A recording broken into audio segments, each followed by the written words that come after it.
to be knowing about people. Gotta reach 'em, see it around. Joe Biden never targeted his political enemies. Joe Biden never directed his attorney general to target his political opponents. That's interesting, because I could have sworn that yesterday we learned that the FBI tapped my phone. Let's look at it.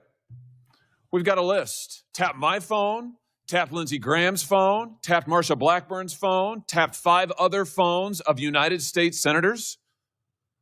Gee, it sure looks like targeting political opponents to me, and yet I haven't heard a word from that side of the dais about any concern whatsoever. We've got nothing but concerns today, but no concern at all for a Justice Department that is tapping the phones of sitting United States senators because who knows why. Want to get it off your chest? You're in the right place. They accuse this show of being run by boobs. Well, let me tell you about us boobs. We're real and we're spectacular. Want politics and fun sprinkled with a lot of laughs? Heard in every state in the Union and 1,000 cities around the world. We just finished 16 years of broadcast excellence, now in our 17th year. The Dave Weinbaum Show is streaming live all over the world.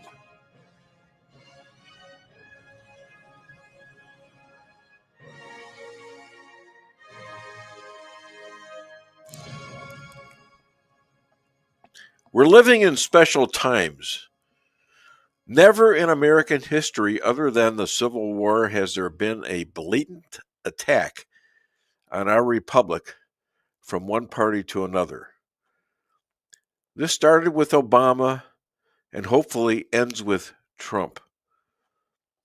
From 2008 until right now, we are experiencing a coup by a group of American haters.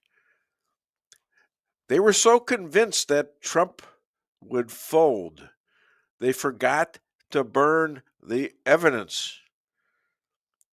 Other than fixing elections and up to 2 or more assassination attempts on Trump, the slime balls on the dark side decided to oust Trump any way they could, ignoring the American people's right to vote him back in to the presidency. And then forget to get rid of the evidence. They have no clue about the evil they have done. Erica Kirk may have forgiven her husband's murderer, but as Trump acknowledges, the war that we are in must be done, guided by God, like Israel, only to make peace when the Dems decide they were guilty of the crimes they've committed and serve the time they need to come back as citizens of America and not the world order. You're going to figure out who was involved in this, who signed off on it, who knew about it. You're going to get to the bottom of all of it. Is it correct? Yes, and I've spoken to Director Patel about it, and he is committed to doing this. Well, I can tell you, we already know many of the details. We already know that this was ordered by the special prosecutor, Jack Smith, who reported directly to the Attorney General of the United States, Merrick Garland. And we know that Jack Smith was on his witch hunt because he was directed to do so by the President of the United States, Joe Biden. Let's just remember. Let's take a walk down memory lane. April 2nd, 2022, the New York Times. Garland faces growing pressure. The Times says as recently as late last year, that would have been 2021, Mr. Biden confided to his inner circle he believed former President Trump was a threat to democracy and should be prosecuted. What a show we got today. Hi there, welcome. This is the Dave Weinbaum Show. It is October the 10th, 2025, and we have peace in the Middle East. Okay, Trump engineers peace in Israel, doesn't get a Nobel Peace Prize. How's that for for being hated by the world generally. But he engineered that peace himself, and even Dems are giving him credit, which is really strange because they're keeping the government closed. Boy, do we got a show for you today! I can't believe this guest list. First of all, we got J.J. Bradshaw at 8:10. We got the Rabbi 8:40, and that he ought to have a lot of things to say about that because I don't think he's a wartime rabbi anymore. What's he going to do? He'll go back to guiding and doing his trips to America and all the world people and convincing them, whether they're Muslim, they're Christian, they're Buddhist, that they all have things in common with each other to forge peace and kind relations. We got Bill Hardwick running for the Senate. He's going to be at 9:30, and we have a special guest. This guy started liking my my clips and stuff that I put on the show on X, and I think he sent me thanked me for one of my things, and I started to look into this guy. Holy cow! This guy is one of the top guys in Hollywood. He's got amazing, an amazing. I've got his all his attributes here, and I'll read them as much as I can when he comes on. But he might deserve a show of his own. You know, I mean, he can afford it too. Anyways, we're going to talk to him. Chris Fenton is the guy's name. Look him up. He's done 25 films, and one included is with Robert Downey Jr., Iron Man 3. Okay, this is incredible. So we've got. Let me not forget.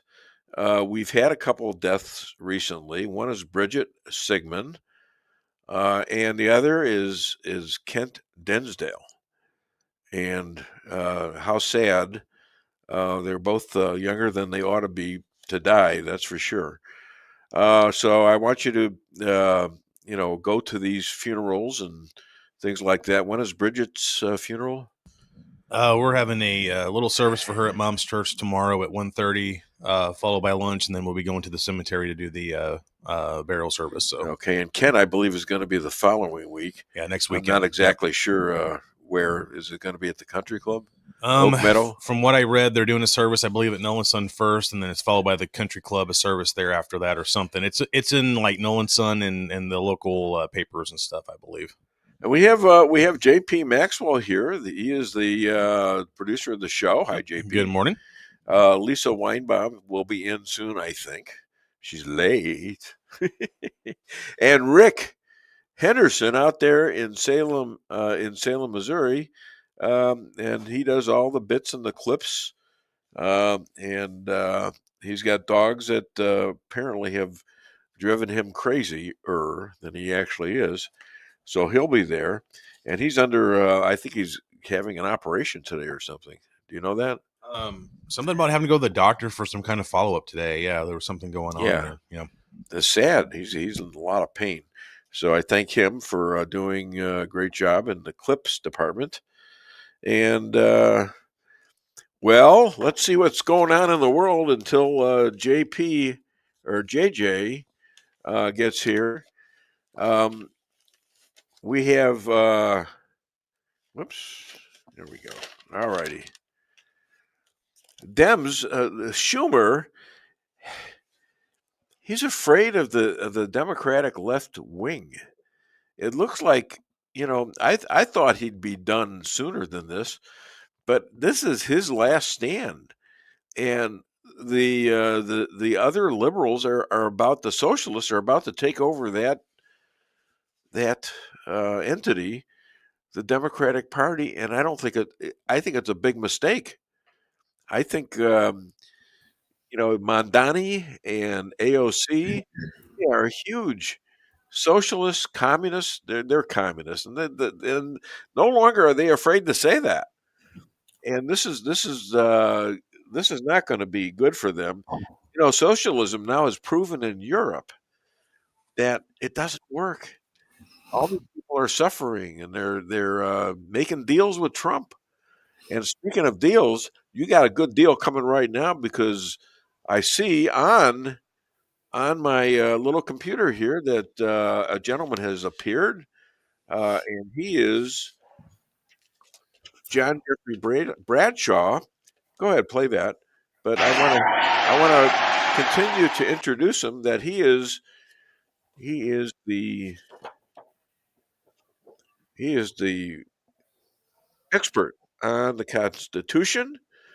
He goes back 257 years. This guy's 257 years old. He used to hang out at the ye old tavern out there in Virginia, probably the only one there at the time. Hang out with George Washington and Thomas Jefferson, Ben Franklin, and they'd pick up pioneer women.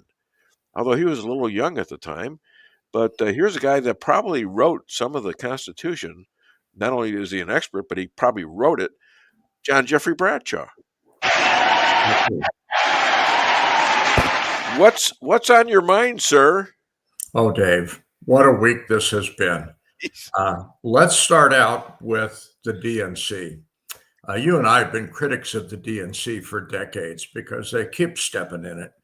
And they just released a preliminary report for their eyes only, which was, of course, was leaked almost immediately. And Politico published this thing. Now, Politico is kind of a left-leaning outfit, so you would not expect them to be particularly critical of the DNC. But boy, was this thing a doozy. Talk about these folks missing the boat.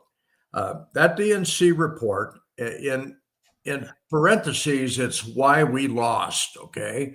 They're trying to figure out why they lost.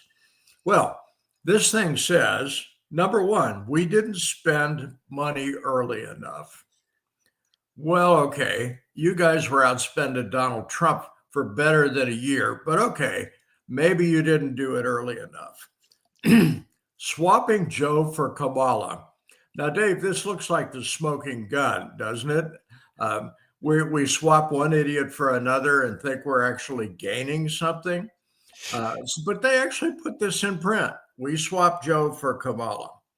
We talked about social issues, and I put that in parentheses, social issues, which was DEI, gay, rainbow flag, nothing but garbage. Trans. Instead of the bread and butter issues, which our constituents actually pay attention to, we paid attention to abortion and democracy rather than the economy and immigration. Well, Dave, I never expected to see this garbage in print because I never expected these people to admit to it. And here it is. Politico published it. I'm sure the DNC would love to scratch that back and never let it see daylight again. So what's they're admitting to that? What are they going to do about it? Well, not a damn thing. That's the issue. If you take a look at you mentioned our buddy Chuck Schumer, a low-life scumbag that he is. You mentioned that he's paying attention to his far-left wacko supporters rather than listening to the man in the street Democrat who is saying it's the economy and it's immigration, stupid. And instead of health care for illegals. Now, the Republicans have made a big deal out of the health care for illegals. And actually, if you look at the way Obamacare is written, it's not specifically allowed. But here's how it works. The illegals don't have any health care. They don't have a damn thing. So when they get sick, they go to the emergency room. Right. The emergency room is required to treat them no matter what. And guess who pays the bill for that? It comes right out of Medicaid. We do. This is the back door into this thing, Dave. And for them to deny it is to deny the reality that all of us can see. And it's not that much. It can be negotiated. And the Easily. Republicans And want they know to that. negotiate it after the fact. This is So just open the Trump government back up. derangement all over again. Trump derangement. I wouldn't expect that out of Schumer. He's been a politician long enough to know which side his bread is buttered on, but he is paying attention to the wacko lunatics in his party. They're And gonna replace him. That's why he's actually being somebody that's stalling because he's looking for a way out for himself. Indeed. How is he going to keep his seat? He's going to get primaried, Dave. I think done. that's a foregone conclusion. I think he's going to retire. Let him try to move to Israel. Gee. Yeah. Now, somebody said, "Oh, they'd take him." I thought the rabbi said, "Well, they'd probably take him." I But sincerely hope he I doesn't wouldn't decide have to move that to guy. I wouldn't Raleigh. have him anywhere near Israel. The guy's a nut job. And yeah, I look for him to retire. That's But he's one of the not. reasons he can do what he's doing is there are no consequences for him if he's going to retire. But look at the party that he's leaving in shambles behind. I read polls all the time, and the man on the street blames the Democrats for this shutdown. Yeah, there's a few nut jobs that are saying, oh, it's the Republicans did it, Trump did it, blah, blah, blah. But the majority, about 60%, are saying this thing lands squarely in the lap of the Democrats, which it does. They're on the wrong side of this thing again. The poor people, I feel bad for them. The DNC leadership should be embarrassed. The Democrats in the Senate should be absolutely ashamed. Yeah. And when you got a guy like John Fetterman who's coming up and turning into a bright and shining star, going against his party's policies, hooray for you, buddy! I hope you get reelected. But I think Schumer. Did you see that coming when he was running? No, I thought the guy was a nutcase. He was a disaster. I mean, I know he had strokes and things like that, but I thought he just was a totally out of it. But the guy is now effectively the leader of the Democratic Party, or the logical leader. At least the moderates that are appropriate and not stupid. He is the leader of the moderate Democrat wing. And how far left we have gone. I mean, my God, Dave, if John F. Kennedy was alive today, he'd probably commit suicide because his party has turned into such a disaster. Or worse yet, he'd become a Republican. Oh, yes, bring it on. Now, we got the rabbi coming up pretty soon, and I'm not going to steal any of his thunder, but I really want to hear what he has to say about this peace deal. So please ask him. Oh, no, wait. Is there peace? Oh, my God, there's peace yesterday. Yes, I know. It's working. It's working. Now, do I believe Hamas will support this? No, they'll cheat on it first chance they get. But that gives the Israelis the proper excuse to go in and steamroll them. The most important thing about this, and I realize that Israel is the world hates Israel right now, and they hate Bibi Netanyahu for no good reason other than protecting his own country from total destruction. Okay, so finally, he got help from God because he decided that he wasn't going to take this anymore. And God has put his hand on him and said, pretty much, you keep doing what you're doing. You cannot have people whose main goal in life is to kill you and other Jews in Israel. Indeed. All of them, from the river to the sea. Forget the Christians come right after that. And the Christians are there too. The Buddhists. Yes. So here's the interesting thing about this, in my opinion. If they actually do turn over all the hostages, they have lost their last bargaining chip. That's right. Hamas has lost its last leverage against the Jews in Israel. Well, now what happens? Well, as soon as Hamas steps out of line, Netanyahu's going to say, you guys reneged on this thing, and here we go. And Trump says, go ahead. Go ahead. Yep.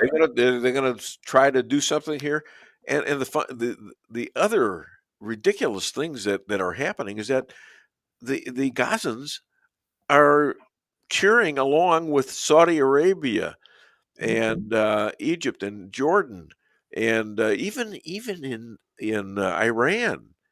there's a possibility of getting these people in the Abraham Accords. How about that, Dave? Okay, that's incredible. And they're all waiting for these, Jews and Arabs pretty much come from the same cloth. And we all like to, everybody says, well, the Jews, they own all the banks. Well, we were put there because they wouldn't let us go out into the fields. That was the bad job, was going to the banks. But we became pretty good at making deals, making loans, making negotiations. And so did Islam at times do the same thing until they decided they were going to turn on the Jews. And maybe, just maybe, this will wake up the interests of both of us to where, and it's going to take a lot for the severe Muslims who think it's their duty to kill Jews and to throw their children into it and to throw themselves into it and their lives into it, instead of making good with a partner in not only Israel but America. Well, a trade all around the world. I mean, my God, this is a world peace situation. That's the way the friendships happen, is by mutual trade, mutual respect. Let me offer you a little conspiracy theory. Are you ready for this? You and I have been accused. I've never had a conspiracy theory. Oh gosh, you and I have been accused of this for decades. But here's my latest. Okay, and if you think I'm out of my frickin' mind, just tell me so. The Mossad, who is Israel's intelligence agency, for those few listeners that you have that are ignorant of these things, Mossad knows who all the Hamas leaders are. And I'll bet you nickel they know where they are. Yeah. So, okay, hostages get given back. Israel tracks the leadership of Hamas in Gaza and other places. And of course, Hamas reneges on the peace deal, which I think is a likelihood. Now what happens? Well, what do you say that Mossad goes and quietly starts bumping these guys off? Little assassination. Are the Israelis above that? Probably not. I'm not above that. Our country is certainly engaged in that. They've already done it. Of course. Remember the 72 Olympics in Germany? Yes. They got every one of those people. They hunted every one of them down. Right. So there is a track record here. And I think Netanyahu, for the benefit of his country, is likely to order them to quietly take these folks out. Well, you're talking about if they go back on their word. Well, of course they're going to. And if they do, yes, I would absolutely agree. And if they want to still keep killing Jews, well, they're going to have to do it from under their graves. Yeah, they're going to have a problem. And I got to tell you, Dave, Mossad is possibly the premier intelligence agency in this world. Them and the United States running neck and neck, and they work together. As a private, responsible individual, I would not want them after me. Well, me neither, but they sure got gobsmacked on October the 7th, 2020. God's on their side. God is on their side. Yeah. Okay, so enough of that. I hadn't planned on going into Gaza much. I really hope the rabbi goes into that in some depth. Well, we can send you there as a reporter. I don't think so. I like it right here in Redneck Land. Let's talk about gerrymandering for a minute, because that actually made the network news this week. It is predicted that the Democrats may lose as many as 19 congressional seats. That's 19 seats in the House of Representatives in the midterms. Cool. If the Supreme Court of the U.S. axes the principle of drawing congressional districts along racial lines, and that's fixing to come up in the court. What happened is the Voting Rights Act of 1965, Section 2 of that, parts of that have been found unconstitutional. All of Section 4 was found unconstitutional in 2013, and SCOTUS was fixing to look at Section 2. Now, the question in front of them is this: is it constitutional to have congressional voting districts divided up by race? Let's draw a circle around the big black enclave and let's turn that into a voting district who are going to vote Democrat all the time. Is that legal? Is that constitutional? And the better question is, would the founding fathers, they wouldn't have considered that, but had they considered that, would they have agreed to that? And that's coming up in SCOTUS. I think it's going to be a big deal because, we just had a big stink in Texas over gerrymandering. California has been gerrymandered for decades, starting with Jerry Brown, in fact, so that there are large Democrat conclaves on the coast, largely Black and Mexican. So this is going to be something I'm going to be following because it does have implications in the midterm elections, which are coming up mighty fast. Let's talk about CBS News for a minute. Now, if you remember the 60 Minutes stink over Kamala Harris's edited stuff, I read the transcript unedited, and what they put out on the broadcast network was nothing like what she actually said. So CBS has done a little bit of shakeup.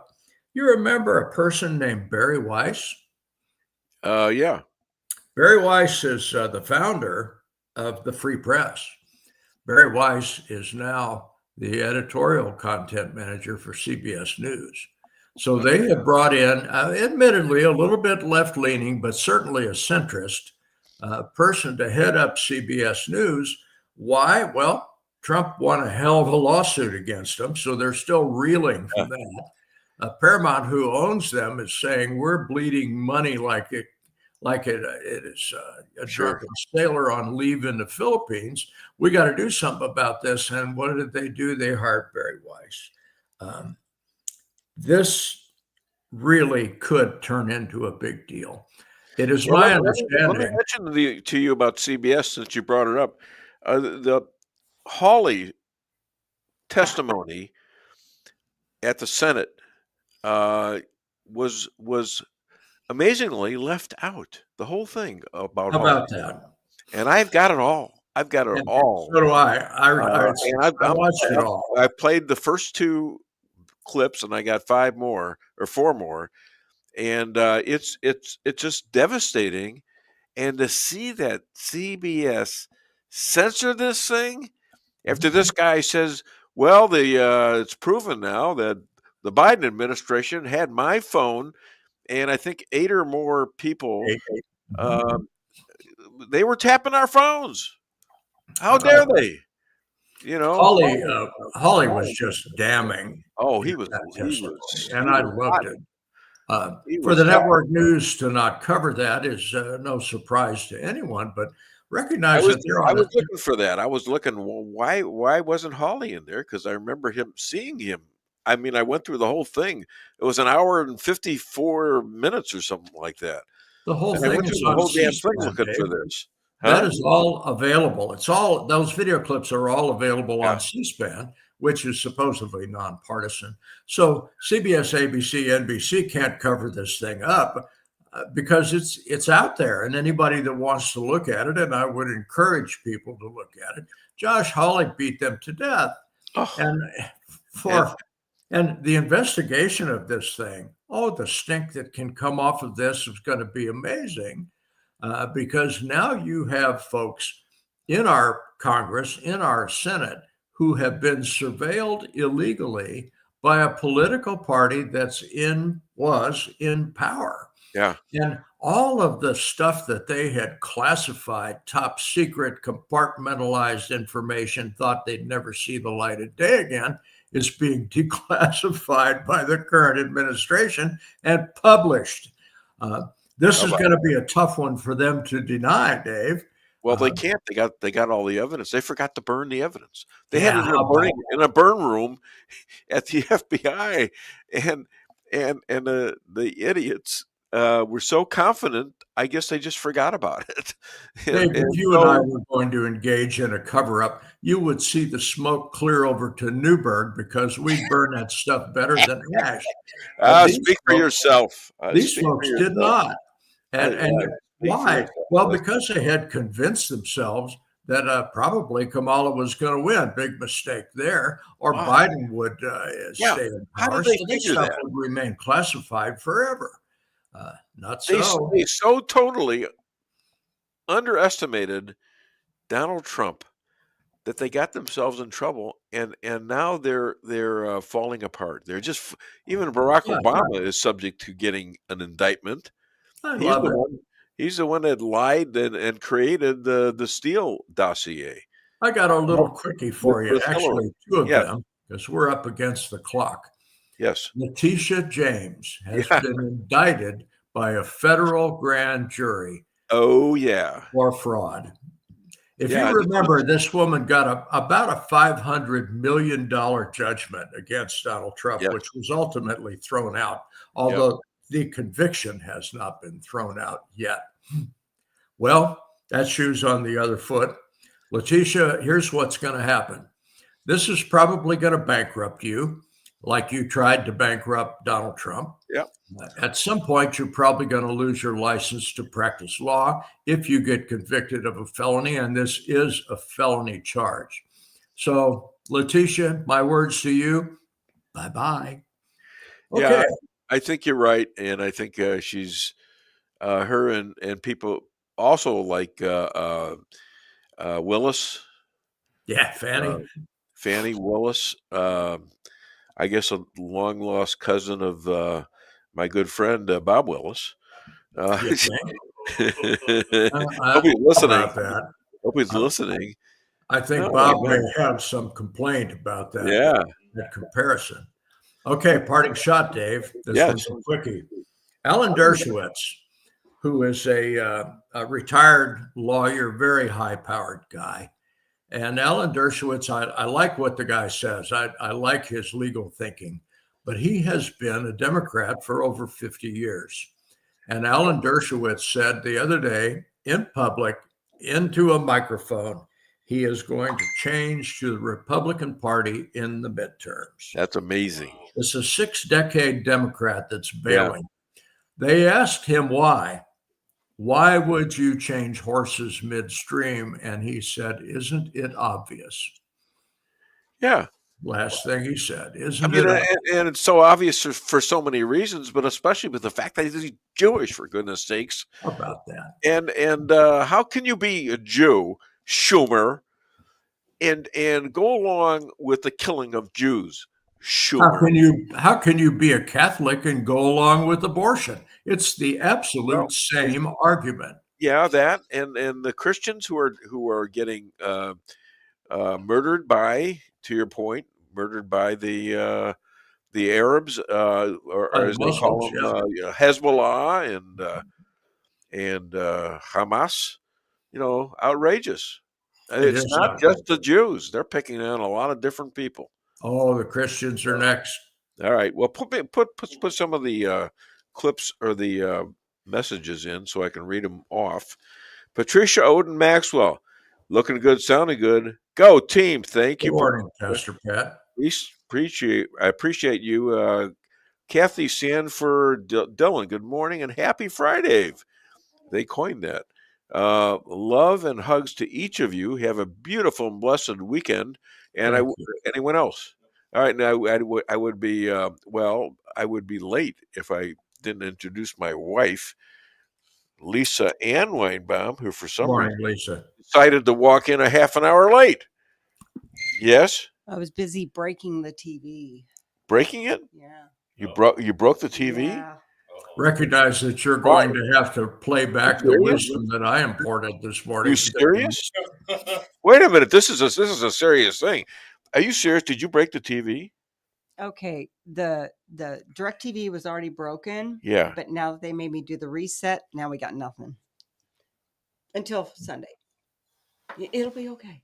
No, it's not. It'll be okay. I got to get information. It'll be okay. Oh my God. You still have a okay, JP. You sure? JJ. See, I'm shot here. Okay. I told her. Oh God, this is terrible. Live radio, Dave. This is what you get. I have to learn how to read again. Oh, dang it! All right, my friend. Ladies and gentlemen, let's hear it for JJ Bradshaw. Thank you, Dave. JJ. I'm coming over to your house to watch TV. All right, That'd thanks. Bye-bye. Okay. How does that happen? No.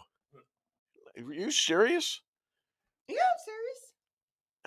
How did you break the TV? They make you go through the diagnostics. Yeah. And when you do, Yeah.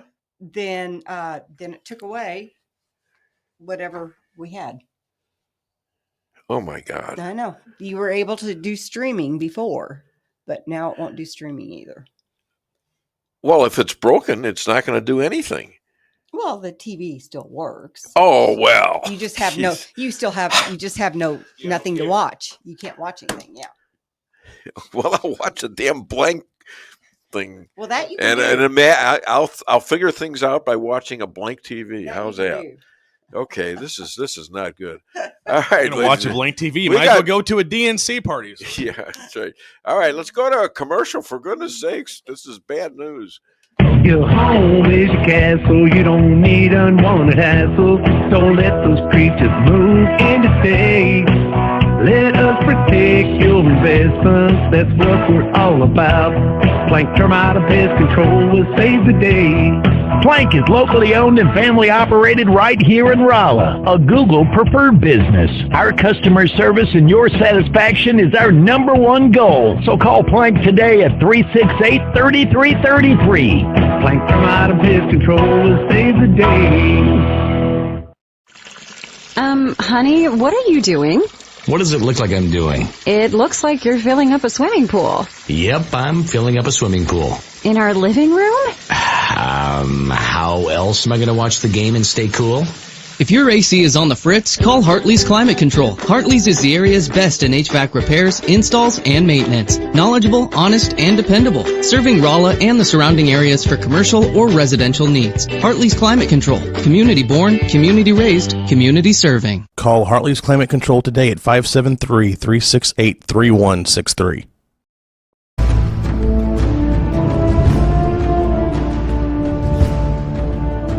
Never be too coy to tell your friends and family about koi sushi and hibachi.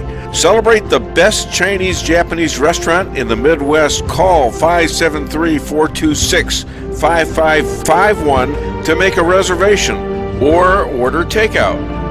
Locally owned, 1808 North Bishop, Rolla, Missouri.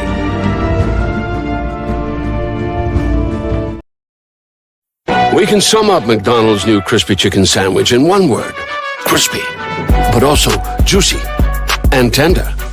Okay, it's crispy, juicy, tender, all one word. But then, also pickle. Oh, and potato bun, which is two words. Okay, we can't sum up our new crispy chicken sandwich in one word, so you'll just have to try it to understand it. Order ahead on the McDonald's app at participating McDonald's. Ba-da-ba-ba-ba. Merrill's Quarry and Asphalt, 40 years serving cities, counties, and everyday businesses with driveways for people who live and work in our little piece of heaven right smack dab in the middle of America. Call 573-578-9101 for your free estimate of rocking, rolling, paving, driveways, sealing, and striping too. That's 573-578-9101 for your free estimate. At your locally owned Price Chopper, our standards are high because we know yours are. See for yourself what an incredible fresh selection of grocery items we have in store. Talk to our expert meat associates about what you're looking for. They're happy to meet any special requests like custom cuts, or see our expert produce associates on how to pick out the best fruits and vegetables. Quality in the deli means fresh, full flavor, and always delicious. If you're craving fresh baked goodness, we have that too. You can expect the best selection and the best value while interacting with our friendly and knowledgeable employees. You can find what you're looking for fast and easily at the best prices at Price Chopper. Fresh savings every day. Gotta reach 'em, see it right down.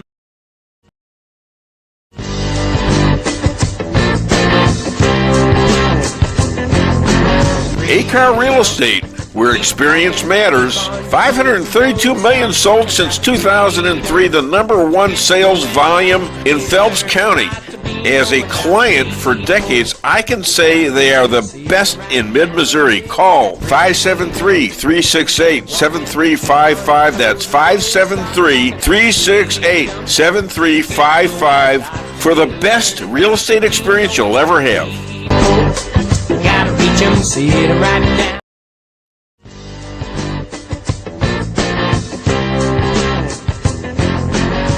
Insurance going up like crazy? Daniel and Henry Insurance is one of the largest private insurance companies in the world. Richard Boyette, 314-444-5011. He's my guy at Daniel and Henry for 10 years. Business or personal, call Richard at 314-444-5011. He's the best. Maybe it's for a kitchen you've always wanted. Maybe it's just to have a little extra room. Whatever the reason you're considering a new home loan, it's good to know that Town & Country Bank will guide you in the right direction. Our experienced local lenders are here to help you with a new home construction, remodeling projects, and fixed and adjustable rate home loans. You can even start the process online by clicking Online Mortgage Center at tcbanks.com. Smart, friendly solutions. Town & Country Bank. Member FDIC, Equal Housing Lender. Okay, ladies and gentlemen, we're back, and we have with us wartime Rabbi Maybe No More. Congratulations to your family, especially Ezra, and the IDF under the Bibi Netanyahu, staying the course with God. So tell me, peace in our time? Blessed are the peacemakers. Nobel Peace Prize not. Major blow to Islam. Ezra home soon. Trump. Got any comments on that? Well, there's a lot going on. Wait a minute. What's wrong with your video or your? No, not your video. You may have to check your microphone setting there, Rabbi. It's coming in a little weird. Okay, I don't know. Is that any better? Yeah. Is that better? Yes, much better. There you go. Okay, good. I was saying there's a lot going on since the announcement of the acceptance of the plan by Hamas. Of course, they said they would accept it, and they made changes and this and that. But I think it's the best plan that we can hope for at the moment. So it's a little bit. It's the best plan we can hope for at the moment, Dave. So we have to take it, I think. Is it 100% perfect? No, but what happened today, the first 24 hours, is that Israel's supposed to pull back. We left Gaza City. We're supposed to pull back to a line. If you look at a map, it would still leave Israel in control of 53% of Gaza. And then the Hamas has 72 hours, which would leave us, I think, till Sunday or Monday to release all the living hostages in 48 hours and 72 hours to release the remaining hostages, the dead hostages. So that would mean they'd be all out by, so I think Sunday would be the living hostages, Monday would be the dead ones, and that would be the main part of the first phase. And that's huge. Oh, sure. And then the second phase, which Israel's not going to withdraw anymore if Hamas doesn't disarm and so on and so forth, and then figuring out the governance and all that. But this is the first step, and it's a good one. Israel will have to release prisoners, Palestinian prisoners, some with blood on their hands, but that won't happen until the hostages are home. That's part of the deal, was that we're not going to release them and then get suckered in, but until the hostages are all released, no one's going anywhere. But it's a price we have to pay. And at this point, it's a step forward, obviously. However, I'm saying obviously we'd rather get the hostages for nothing, but this is the best opportunity, and it was, people are thanking Donald Trump, but you got to remember it's also thank the IDF for 2 years of a very strong work that pushed Hamas into a position that they were willing to negotiate. Thanking, of course, to Trump. This also to Netanyahu, but this also to me demonstrates the patheticness of Joe Biden, because had Joe Biden done anything to rally Egypt and Qatar and Turkey, and obviously Trump did something to get them all on board that Biden could have done if he wanted to, but obviously, he paid a lot of lip service, but he didn't. He could have come to Turkey and say, "You want F-16s, you want F-35s," and said to Qatar, "You want our air base to remain here, and you want Egypt." Israel is the United States gives Egypt more money than any country, so you rope these guys in and you get them on board, and Hamas is put into a corner.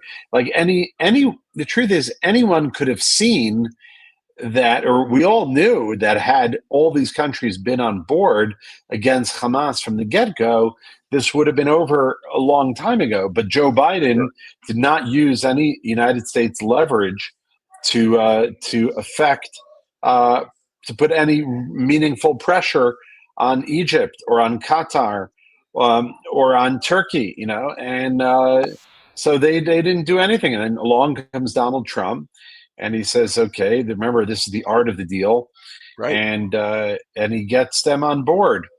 And there's no doubt that they didn't just do it out of goodwill. They did it because he made some kind of promises to them, some kind of some back channel deal that we don't necessarily know about, or maybe we never will. But they're on board, and whatever it took. But Donald Trump got it done, and you got to give him a lot of credit, which we do. Well, and I got to give a lot of credit to Bibi, because he did the right things. Even though he might be unpopular at the moment, he saved Israel, and he saved it by saying, "We're going to fight until you're all dead, and then what?" He says, "You need to stop now." He was very vigilant in that. And he withstood all the pressure, both from the domestic and from the Biden administration and from the Europeans, and he withstood it all for 2 years, and he stayed the course. And from the UN and from the world deal, the whole world. Oh my God. Yeah, the international community, the so-called international, and he withstood it all, stayed the course, and look, we reaped the benefits. If you look back, we got rid of Hezbollah. Now there's talk of peace with Lebanon, peace with Syria. We kicked the can down the road with the Iranian nuclear weapons.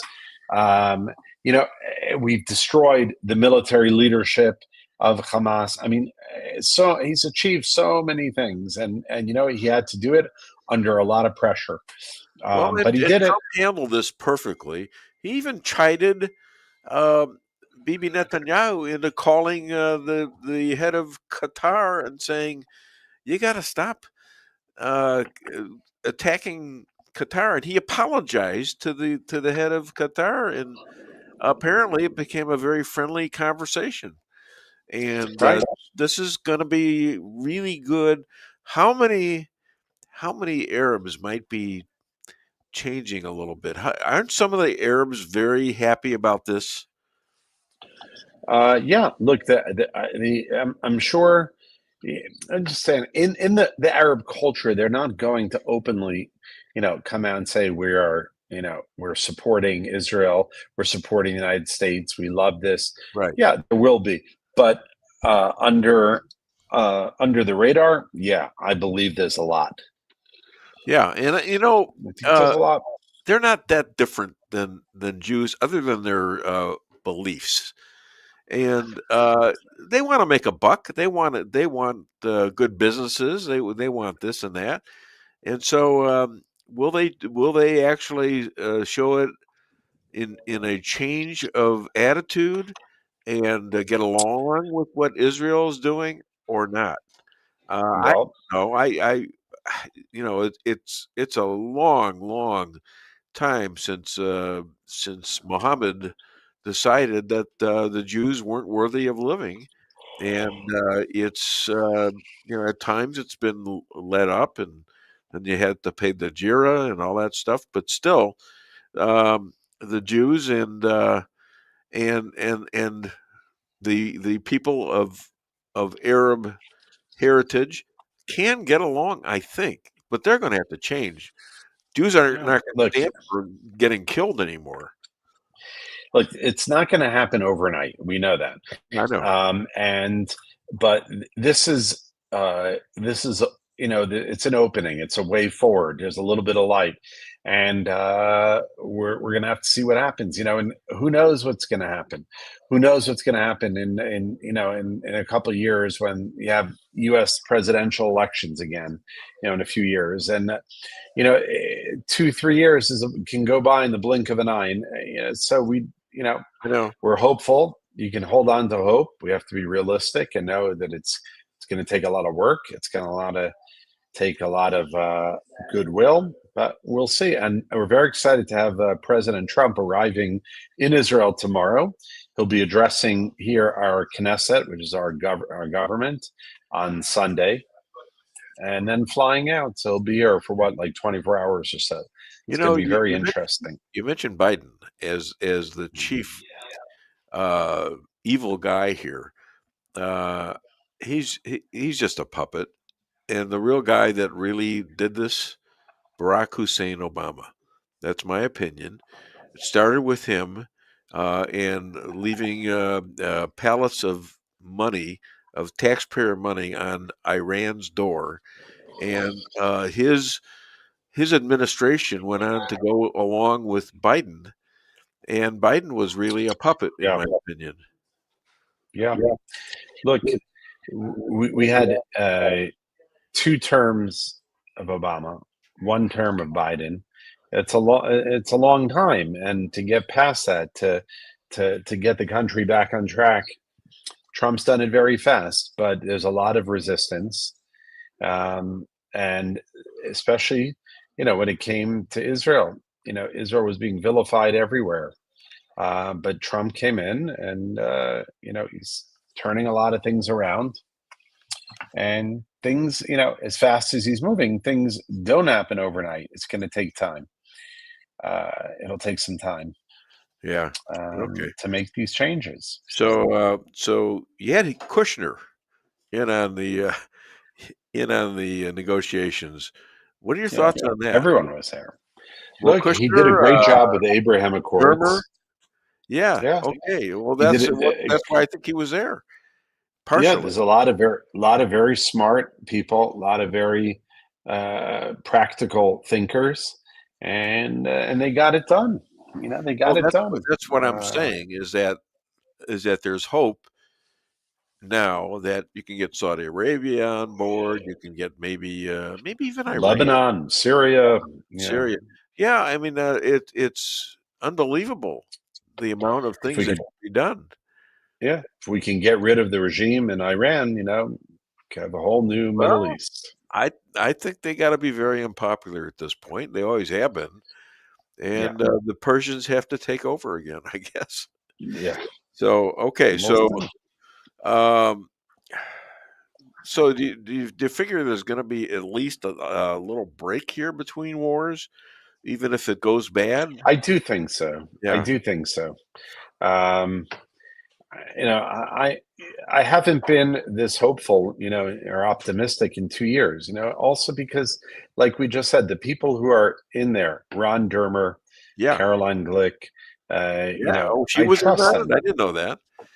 Yeah, she quit her podcast about a year ago because she got pulled into the government working with Netanyahu. So you have a lot of really, exactly. She lives here.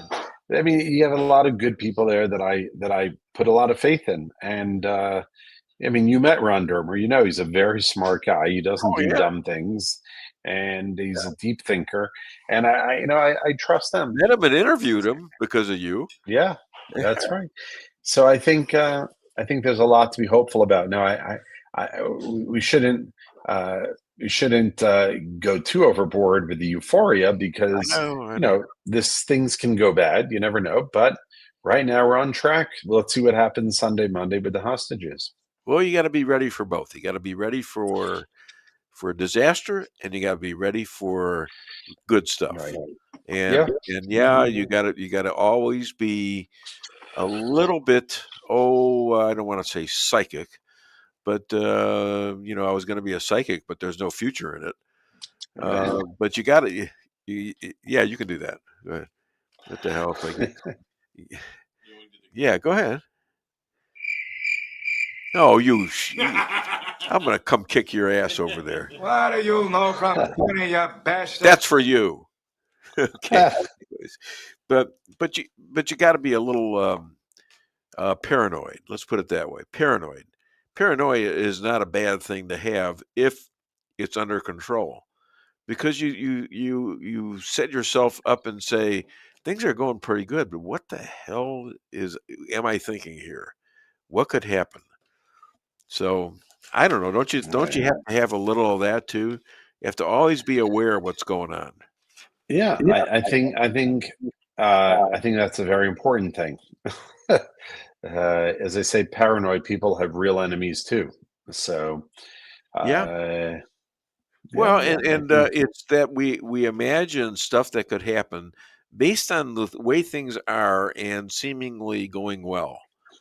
And that's what I got out of, being in October 23 saying something doesn't feel right here. You know what I'm saying? Yeah.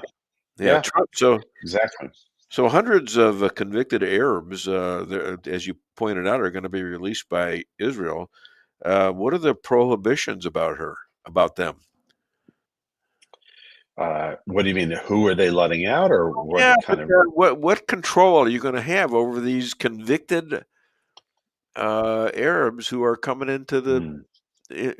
Maybe there's not much control. There's not much control once they're out, unless we slip them some sort of tracking device in their blood. But I'll tell you what you get them a wristwatch from Donald Trump. Every single one of them, and that tracks them. How's that? Good idea? Yeah, it's a good idea. So, yeah. So are the guys, you lie. Rabbi, you lie. All right, so Gazans are thrilled by this, right? Is that true? Look, I think they're thrilled to not have their houses blown up. Well, although it might be a little late for that. Are they still backing Hamas? No, I don't think so. They're not. Have they changed? I don't think they've changed. They're just not backing Hamas. I don't think they've suddenly said, "Hey, we're Zionists now, and we want to sit around the campfire singing Kumbaya with the Israelis." Yeah. But with that said, I still think they've had enough of Hamas. So are they looking for somebody else to kill Jews, or what? You guys failed. We'll pick another group to kill. Yeah. I think they realize it's better just to live with seething hatred than to actually be aggressive. I hope that I really do. You got to get them. Well, something's going to happen with Gaza, and I think it's going to be turned into something like what Beirut used to be. And they're going to have all sorts of people visiting from all over the world, and going to have a lot of parties and things like that. I don't know. It could happen, right? I mean, it's right on the sea. It could. On the Mediterranean. What a fancy place. It's warm most of the time, and man, you could be the rabbi of Gaza. Yeah, it's not impossible. There you go. So these 200 troops now are there to monitor Gaza. Is this a good idea? Well, I don't know what 200 troops can do. It's nothing, 200 people, 200 troops. We have that many in my town. They can't really monitor a big area. So I don't know exactly how that works. It seems to be more of just a token number than anything significant. You can't do anything with 200. Well, what are you going to do? Yeah. Seriously, you can barely patrol 2 blocks. So I'm not sure what that is. Okay. Well, are you going to be like traveling to the United States now, and are you going to go back to your old days of traveling? And you're going Look, to. I have been. I'm coming again in November. I mean, not to your area, but I'm still traveling quite a bit. But look, what I'm doing with the widows, that doesn't end. Yeah, I know. So that's dealing with the trauma of the widows is something that's continuing. I don't think we'll need to really raise money hopefully for the soldiers, for equipment. I don't think for that, but for the widows now, definitely. So, oh, that's great. Well, congratulations. Yeah. Keep your mind. Let's open. keep our prayers and hope that we'll see some amazing. Yeah, hoping to see amazing images on the TV with the hostages returning home. So yeah, that's going to be amazing. Did you see the picture they drew of Trump with the picture of little pictures of the hostages? It's in the Jerusalem Post today. Do you read the Jerusalem Post for God's sakes? I read it on the weekend. I bought a copy already, but I haven't read it yet. No. Oh, look! You look at it. Look at the front page. It's going to have a picture of Trump. I will. Made up of all the hostages that he's freed. Oh, cool. All right, that's really cool. Other than Dave Weinbaum Show, where can people find you and buy your book, The Secrets of the Hebrew Bible? Yeah, they can go to our website, secretsofthehebrew.org, which is up on your screen there, or our website, of course, IsraelAlliance.org, Facebook.com/Israel Alliance. We'd love to hear from you. What do you call a feline comedian? A funny line? No. A cartoonist. A cartoonist. Okay. You know from funny, you bastard. You're not supposed to say that to the rabbi. JP. All right. You guys have a all right, guys. And I'm so glad things are. Yeah. Hopefully we'll have some more good news over the weekend. Yeah, all right. All the best, guys. All right. Take care. Shabbat shalom. Shabbat shalom. Okay. Well, it's the rabbi right there. And let's play a couple more of the Hawley. We got. I want to save a couple clips for. Who did I want to save clips for? Huh? We had. We were planning on saving a few of the Bonnie clips for Mark McCloskey. I know that. Oh yeah. Okay. Well, let's just go ahead and play the 3 and 4 right now. This is Josh Hawley as barred by CBS. Remember that CBS barred this. Biden, rather, was frustrated with Garland and wanted him to take decisive action against Trump. Here's what we're talking about. Trump, of course, was a private citizen at the time. So he appoints his own hitman, Jack Smith, who goes after the president, former president, who goes after members of this body. You know, the thing about it, though, that really strikes me is that it didn't stop with members of the United States Senate. Did it, Attorney General Bonnie? It didn't stop here at all. I mean, just as egregious, maybe more so than tapping the phones of U.S. senators, is this memo that I know you've seen before. Let's just look at it again. This is an FBI memo from the same time period, I might add, from the same time period, in which the Federal Bureau of Investigation attempts to recruit informants into Catholic parishes in this country. So here you have an administration that is activating the FBI against its political opponents and tapping the phones of United States senators. The targeting of Catholics in this country because Joe Biden and his FBI didn't like Catholics who went to a certain kind of mass. I mean, good God in heaven, what is happening to this country? What happened under Joe Biden? Or then how about this? The infamous school board memo, where Merrick Garland, at the direction of the White House, issued a memo activating the FBI's counterterrorism division against parents who attended school board meetings and had the temerity to ask what their kids were being taught. And some of those parents were treated like this. Let's just remember. Let's remember how parents were treated. Treated like this man. That's right. A parent at a school board meeting, I think in Virginia, who was drug out of the school board meeting. He's bloodied there. You can see it. And what was the response of Joe Biden's DOJ and FBI? It was to issue a memorandum saying that people like this ought to be investigated by the terrorism unit. Okay, we're back. And, if you want to call the show, 573-578-2700 or... We are also available on Facebook, X, YouTube, and on Rumble for comment. Now, we got a great show, and we got great guests coming up pretty soon, about 25 minutes. No, actually, it's going to be exactly 20 minutes from now, because Bill Hardwick actually committed to being here at 9:25. So it's going to be 20 minutes. He has promised me that. We'll see. We'll see how that works, because the guy is late every single time, and he's a great guy. Kathy Sanford Dillon, break free from expensive direct TV and go to free apps on your smart TV with the same shows. Ooh, this sounds like a commercial. And the Dave Weinbaum show. Dave loves his direct TV. I do. I do. Well, she suggested we do apps like, most people these days do. Well, how does that work, though? Well, we couldn't even get you to go to streaming the last time we hooked up. They tried to talk us into going streaming then, saying that... Well, how much extra is that? It costs a lot less. It does? Yes. Well, why didn't we do it? Because you didn't want to. Oh, you're always blaming me. Christopher Ronzini. The Ronzini. I got a look for you. Forget about it. Come on, man. Forget about it.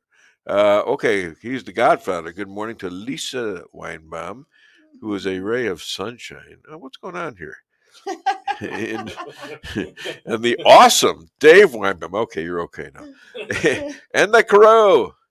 Yeah, don't forget about it. All right. Great interview with Rabbi Moshe from John Jeffrey Bradshaw. Well, that's very kind.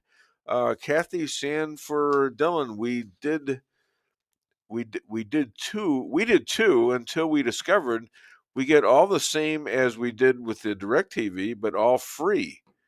I got tired of them raising their prices after being a customer for most of my life. Yep. Okay, you might have convinced me. I don't know. That's us. They are extremely Holy expensive. Cow. I can't believe what he pays every month. Godfather is now back again. Hey, did you see on Fox TV, President Trump said, "We love the Italians." He loves the pasta. I love Italians. Tell me why they want me to keep my hat off at Charlie's. Charlie, huh? Yeah. Thank you, President Trump, for bringing back Columbus Day. Hey, that's a great thing. I meant to say something about that, but I didn't write it down. So if you don't write it down, it doesn't get said. But yeah, Columbus Day is back. And by the way, I heard rumors that he was Jewish, Christopher Columbus. I hope that he sends the National Guard to St. Louis. Oh yeah, the Italian community, where I grew up. And you know what? I met a few guys down there. I played golf with them, and they were involved. They were Italian, and they were Trump haters. Incredible. So you grew up there, huh? Really needs some help. In the old days, this wouldn't be happening. Please save the last known Little Italy, and everybody, don't forget to eat your pasta. Oh, we love pasta. That's right.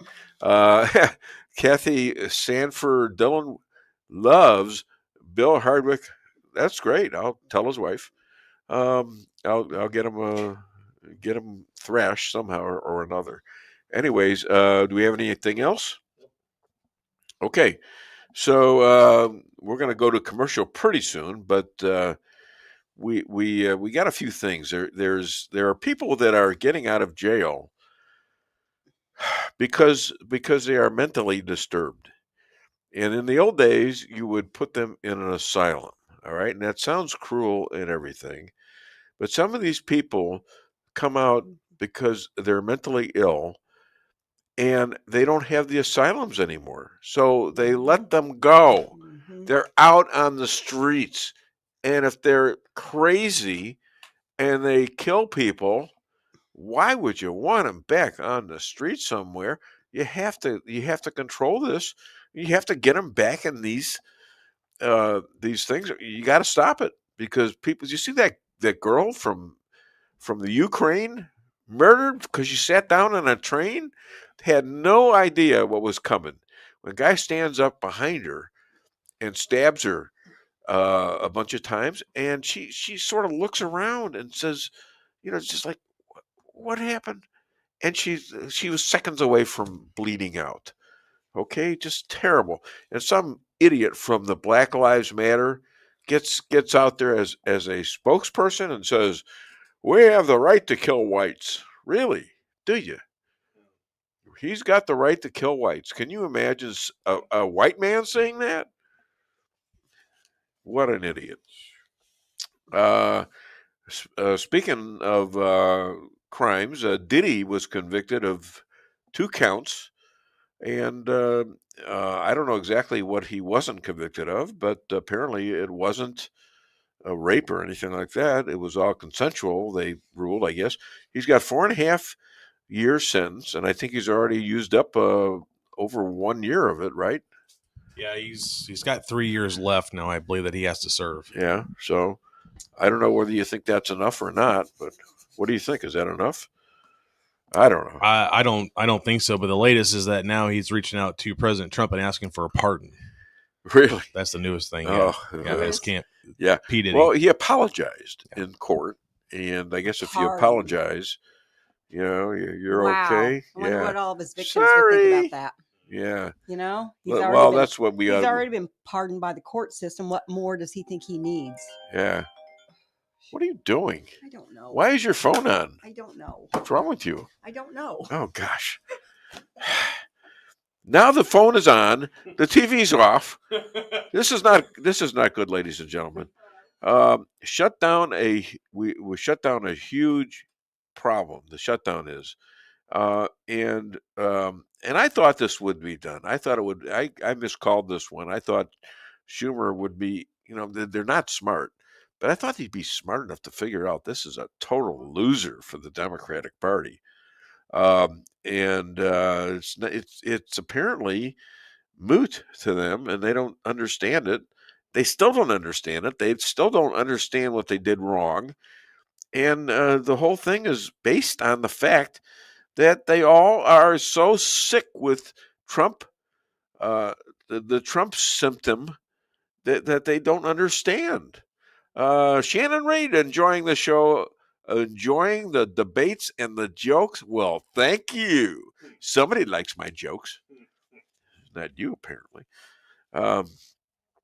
So the shutdown is a loser, and Trump is making the best of it. I understand he's cut off a lot of the Democratic jobs, including thousands in the IRS. Just think.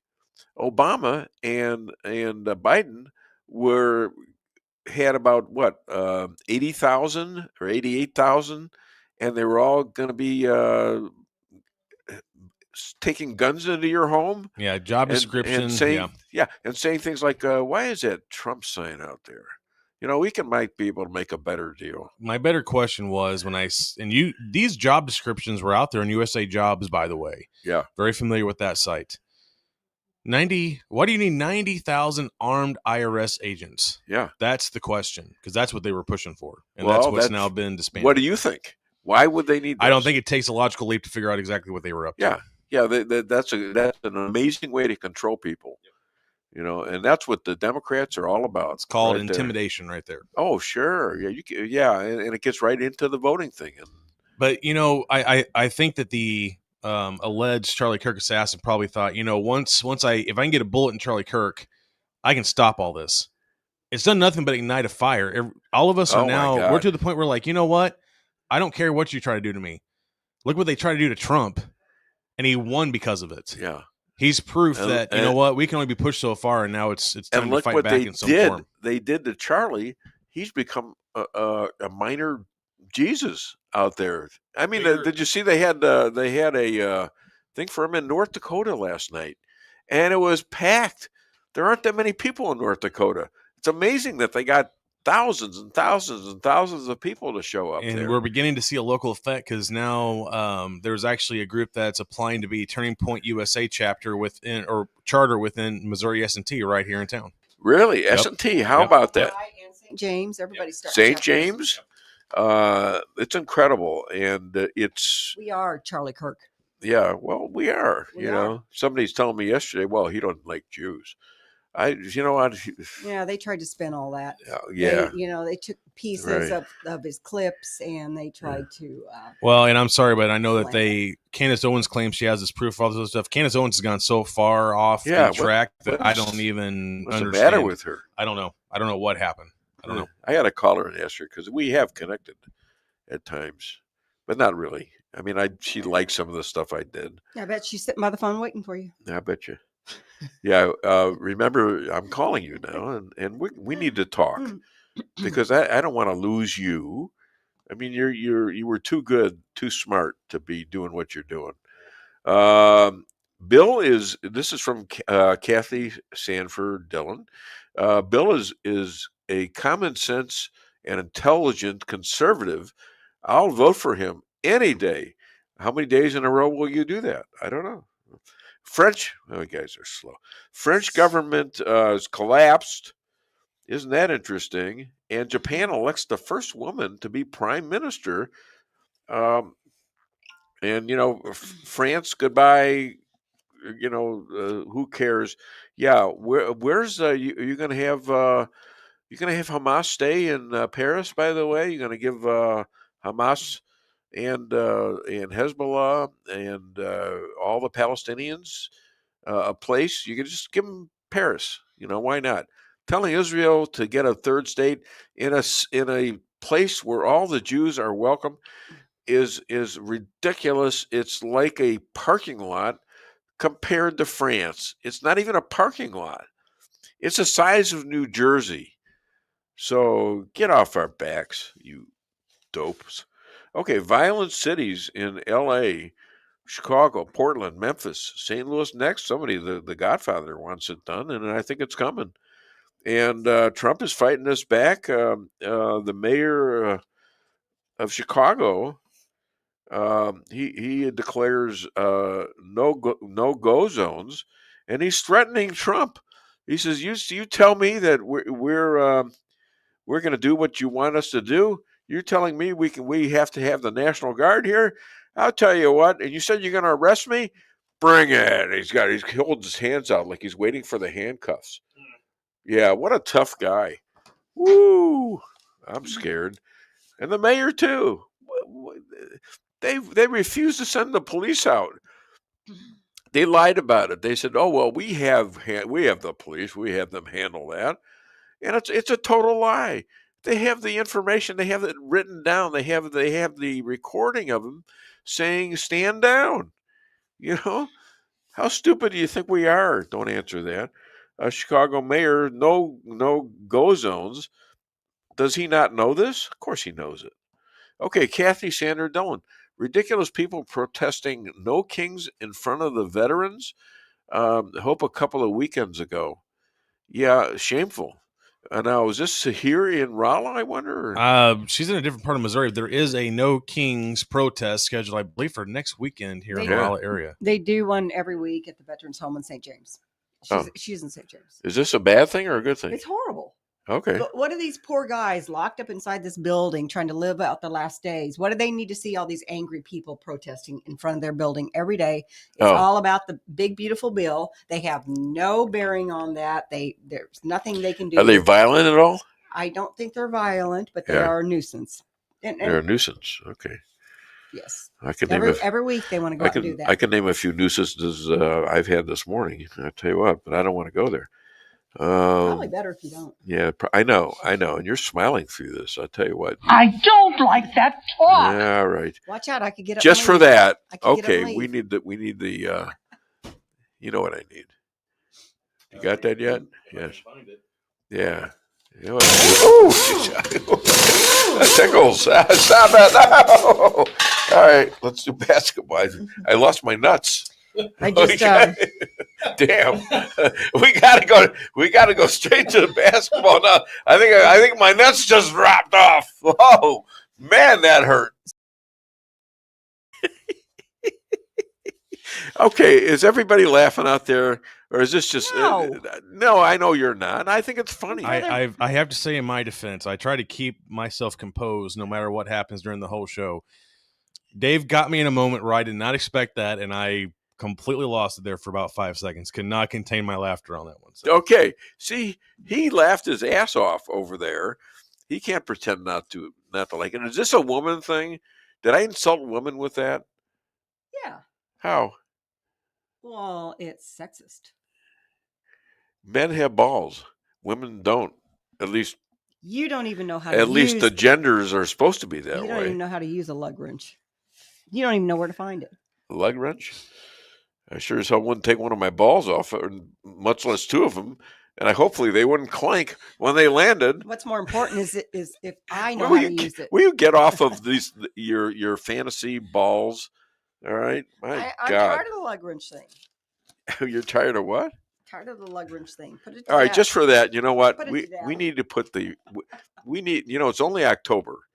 It's October the 10th. It's early October, and they're still rushing at these sororities. So I think we need to we need to show a little bit of fidelity with the people that are in these social clubs, and I think we need to do our part. What do you think? I think it's the way it ought to be, and it's going to happen very soon because JP is playing around with it, and now there it is, I think. All right, hit. Goes like this, start with a track, eyes on me, watch my back, just like this, kill for the night, doing in, just keep watching. Goes like this, move from the back, eyes on me, ain't like that, just like this, kill for the night, doing in, just keep watching. One by one, jump, one by one, twist my wrist. Goes like this, start with a track, eyes on me, watch my back, just like this, kill for the night, doing in, just keep watching. Goes like this, move from the back, eyes on me, ain't like that, just like this, kill for the night, doing in, just keep watching. One by one. They showed up at the Waynesville store, and we didn't have the furniture in yet, and so we created some space for them, and they were kind of pushy, and we had it, and I thought it was a pretty good thing. Don't you, honey? Did you think that was a good thing? What? The girls with the rush, the society rush, so to speak. She's giving me a dirty look. I didn't see them at the Waynesville store. What are you talking about? Oh yeah, you weren't there that day. I guess. Okay. Yeah, it must have been. I don't know why. You can't handle the truth. Yeah, there you go. You can't handle the truth is right. Okay, so we're back let's get back to business here. Okay. And by that I mean we're going to do a commercial right now because Bill's going to be here in 3 minutes, less than 3 minutes. Let's do a commercial. Your home is your castle, you don't need unwanted hassle. Don't let those creatures move in to stay. Let us protect your investments, that's what we're all about. Plank Termite and Pest Control will save the day. Plank is locally owned and family operated right here in Rolla, a Google preferred business. Our customer service and your satisfaction is our #1 goal. So call Plank today at 368-3333. Plank Termite and Pest Control will save the day. With warmer temperatures right around the corner and allergies ramping up, now's the time to get those AC units serviced. At Hartley's, we pride ourselves in offering outstanding service with fast response times. With proper maintenance, you can make those hot days be a lot cooler and remove those pesky allergens that always seem to find their way into your home. Call us today so you can be living a much cooler and healthier life. Hartley's, community born, community raised, community serving. Call Hartley's Climate Control today at 573-368-3163.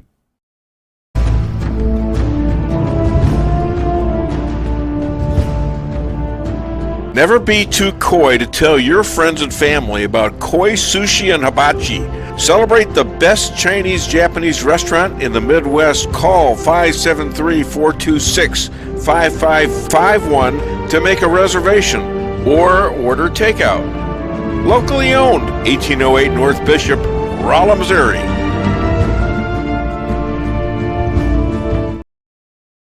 We can sum up McDonald's new crispy chicken sandwich in one word. Crispy. But also juicy and tender. Okay, it's crispy, juicy, tender. All one word. But then, also pickle. Oh, and potato bun, which is two words. Okay, we can't sum up our new crispy chicken sandwich in one word, so you'll just have to try it to understand it. Order ahead on the McDonald's app at participating McDonald's. Ba-da-ba-ba-ba. Merrill's Quarry and Asphalt, 40 years serving cities, counties, and everyday businesses with driveways for people who live and work in our little piece of heaven right smack dab in the middle of America. Call 573-578-9101 for your free estimate of rocking, rolling, paving, driveways, sealing, and striping too. That's 573-578-9101 for your free estimate. Your home is your castle. You don't need unwanted hassle. Don't let those creatures move in to stay. Let us protect your investments. That's what we're all about. Plank Termite and Pest Control will save the day. Plank is locally owned and family operated right here in Rolla, a Google preferred business. Our customer service and your satisfaction is our number one goal. So call Plank today at 368-3333. Plank Termite and Pest Control will save the day. Busy schedule? Let your locally owned Price Chopper help you save time with online shopping. It's easy. Sign up to tcmarkets.com or download our mobile app in the App Store or Google Play. Create an account and browse through the categories and choose the items you need. When you place your order, your personal shopper will get all of the items you've selected, taking the same care you would and following your notes. We offer free curbside pickup, so you don't even have to get out of your car. Start your online order today and no online shopping fee for a limited time. Go to tcmarkets.com or download our mobile app to get started. Price Chopper. Fresher savings every day.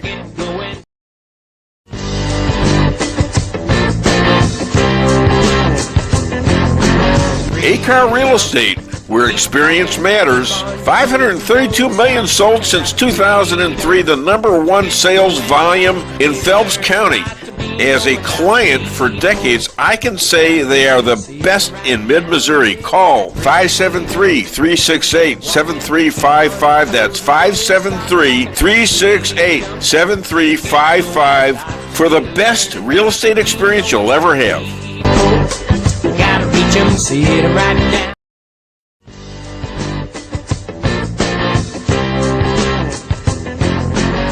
Insurance going up like crazy? Daniel and Henry Insurance is one of the largest private insurance companies in the world. Richard Boyette, 314-444-5011. He's my guy at Daniel and Henry for 10 years. Business or personal, call Richard at 314-444-5011. He's the best. At Town & Country Bank, we are committed to providing exceptional service to our customers. We do more than just provide loans for our community. We help make dreams become reality. Whether it's a new home, farm, business, or a new car, we would love the opportunity to help. Stop by one of our 2 Rolla locations and let our friendly lending team remind you how special hometown banking can be. Smart, friendly solutions. Town & Country Bank, member FDIC, equal housing lender. Well, isn't this interesting? I was promised in writing by our representative that he would be here exactly at 9:25.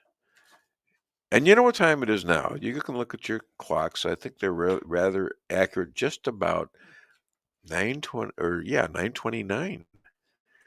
Now, I don't know how we're going to handle this. Does this mean you're going to dock his pay? But right now, I don't pay him. Exactly. You think yeah, well, that'd be I'd be making them work, but still, this is really, it's kind of hurtful in a way, and I feel bad for the guy, but here it is now going on 9:30. He said 9:25. So in them cities, police ignore riots by Antifa, BLM, and others, and the interesting part about it is the black people in these cities are getting the most of the crimes. Little kids are getting murdered, just like they have in Chicago for a long time, and it's just outrageous that these politicians are trying to kick out ICE, and they're trying to kick out people that are going to straighten out the crime situations like they did in D.C. At least the mayor there was at least supportive of what happened and what Trump did. So it's incredible. And Trump is correct about his actions in the cities. And Pritzker and the mayor there, Johnson, they're asking to get put in jail, and I think they ought to be. Patricia Oden Maxwell. It always causes a traffic jam in St. James, and there's yelling and going on in a mess, and that's what they're talking about. Yep. Yeah. In front of the poor VA guys. Unbelievable.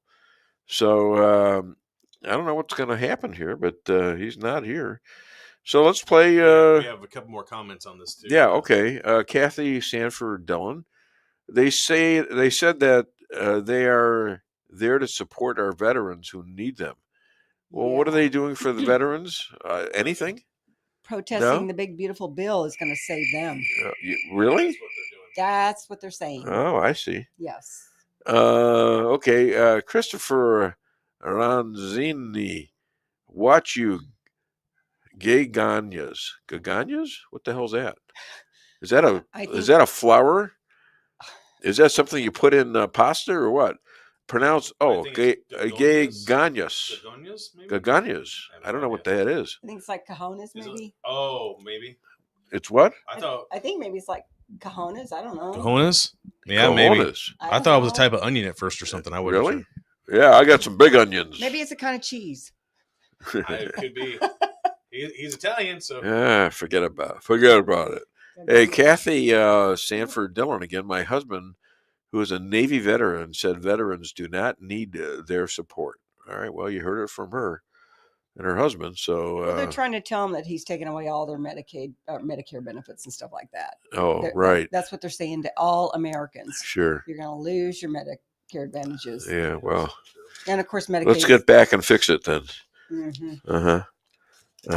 I dare the Democrats to, I dare Schumer to get his butt back in, because as soon as he gets back in, I think he's going to resign. He's going to be forced out one way or another, and his own party's going to force him out, most likely. I mean, who's, huh? What? Hey, it's your testicles. Oh my God, the Godfather is talking about testicles. Yes. So that was cojones then. Cojones. Is that it? Cojones. No, that was my word. Is that?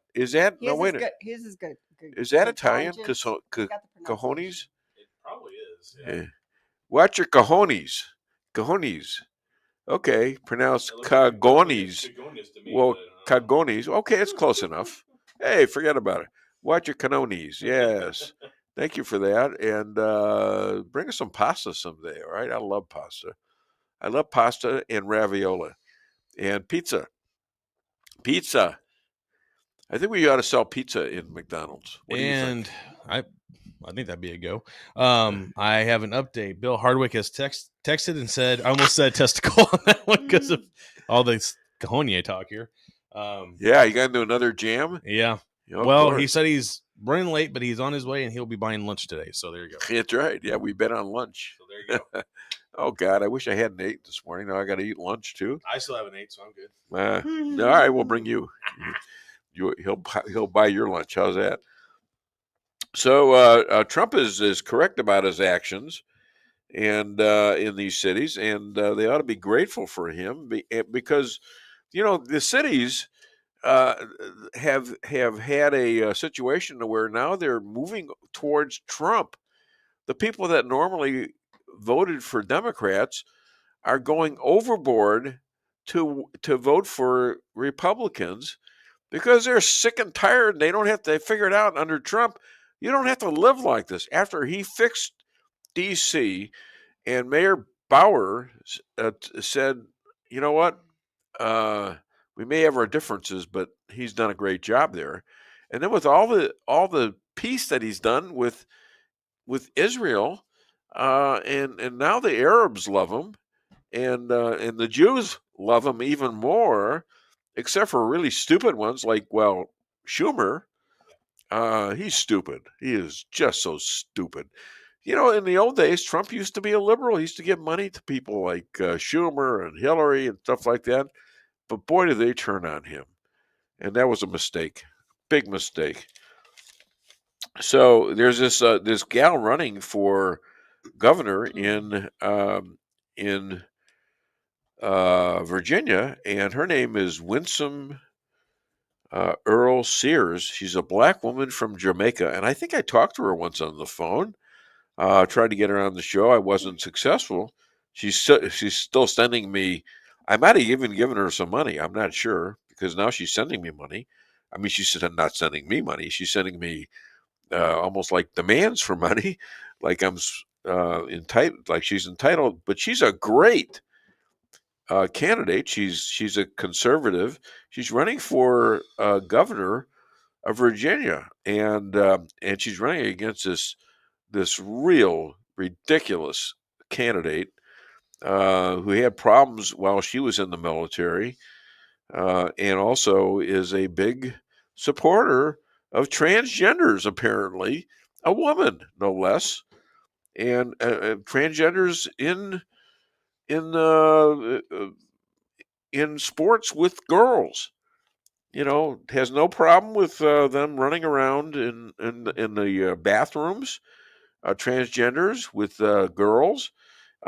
She's sick, and she's a big problem. And Democrats have this problem that they're going to have to live with.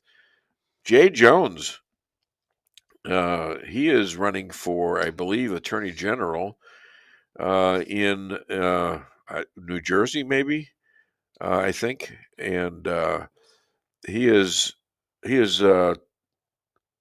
he should lose the top Democrats' support, but he said horrible things like he wants to kill Republican people in the House and their children too. He said this, and he's copped to it. And the Democrats, what? Oh yeah, they don't support him. No, every single one of them support. He gets support for that. He's going to kill the Republican and his children too. How can you have that guy for an attorney general? That's amazing. All right. Well, let's do something funny. Let's do what do we got here? Hold on. Let me see. Funny stuff. Let's do Baby Trump. Let's do Baby Trump. I like that one. Okay. Baby Trump.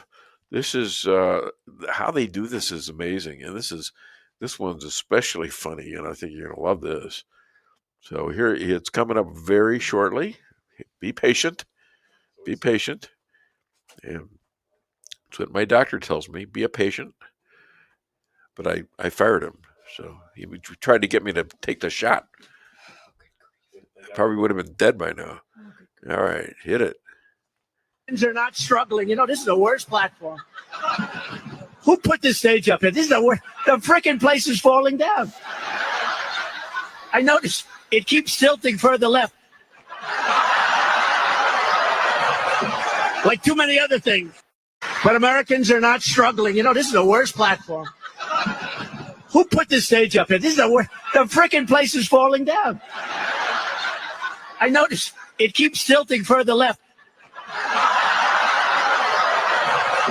Like too many other things. Okay. Notice that he's got shorts on and bare feet. And how do they do that? It's so funny. I wish I could make these things up. All right. Shortly, we're going to have a man who's going to be buying me lunch. He's only, 10, 15 minutes late. Okay, that's about him. That's, I knew He's it. not going to be late to his own inauguration, is he? I don't know. I don't know. I don't know. He's got something going on here. I don't know what the hell. Why would you want to do that? Guarantee me he's going to be there 9:25, or he's going to buy me lunch. I forgot about the lunch thing though, but I guess that's what's going to happen. At least, Yes. I guess I can say at least he was honest, and he's somehow keeping his promise, which is something new for politicians most of the time. So it's circumstances that need to be thought of. So, do Reagan and Carlin. We got new ones for those, don't we?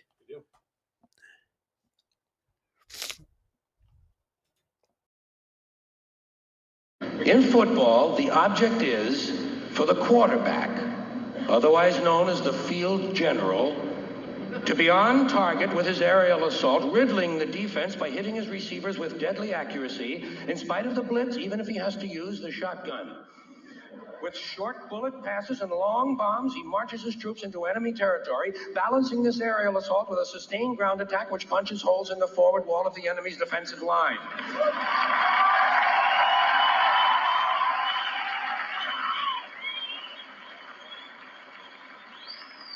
In baseball, the object is to go home and to be safe. I hope I'll be safe at home. Safe at home.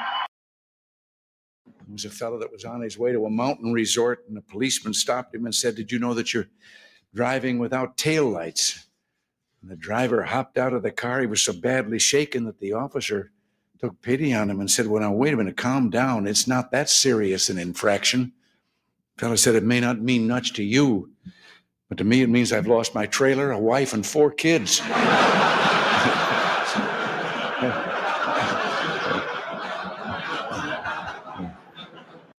Cub reporter whose first solo assignment was interviewing a fellow who was just going to have a birthday that made him the oldest person in town. And he got to the address. It was an older building out in the outskirts of the city, and elderly gentleman ushered him in. He sat down, and the reporter determined he was the man, and he said he was there for the interview, and he led right to the matter about how old are you, and the man said 96. He said, "To what do you attribute your longevity?" And the fellow said, "I don't smoke, drink, or run around with wild women." And at that moment, there was a crash from upstairs, and the reporter looked up, and he said, "What was that?" The old boy said, "Oh, that's Dad. He's drunk again." All right. While we're waiting for a bill, I could write a song, "Waiting for Bill." Oh, no. Jeez. And Bill is going to pay the bill for lunch. There you go. Oh, no. Board of Peace. Should we have that replacing the UN? That's a question. The Board of Peace. Okay, I hear giggling out there, so I guess it's it could be Bill. Is it still locked? I haven't unlocked this. Good. So I had my wife lock the door. Let's see. He's probably going to chop it off or something like that. He's a karate guy, Former Army sergeant, he might kick it in. He might. He's done it before, I'm sure. So the Board of Peace, replacing the UN. Why don't we call it that? Anybody think that ought to be so? The UN is a rat hole right now, and they are very anti-America, very anti-Semitic, anti-Israel, and they participated in the attack on Israel. They participated along with the Hamas, and quite frankly, the people in Gaza supported it, and they kept electing Hamas 2005 to the present time. 20 years in that spot, and they're still there. Now, I don't know if Hamas will be there any longer, but we shall see. So let's see what's going on here. Guess who's here? Somebody's knocking at the door. I don't know who it is. Check it out first. Check it out. Oh,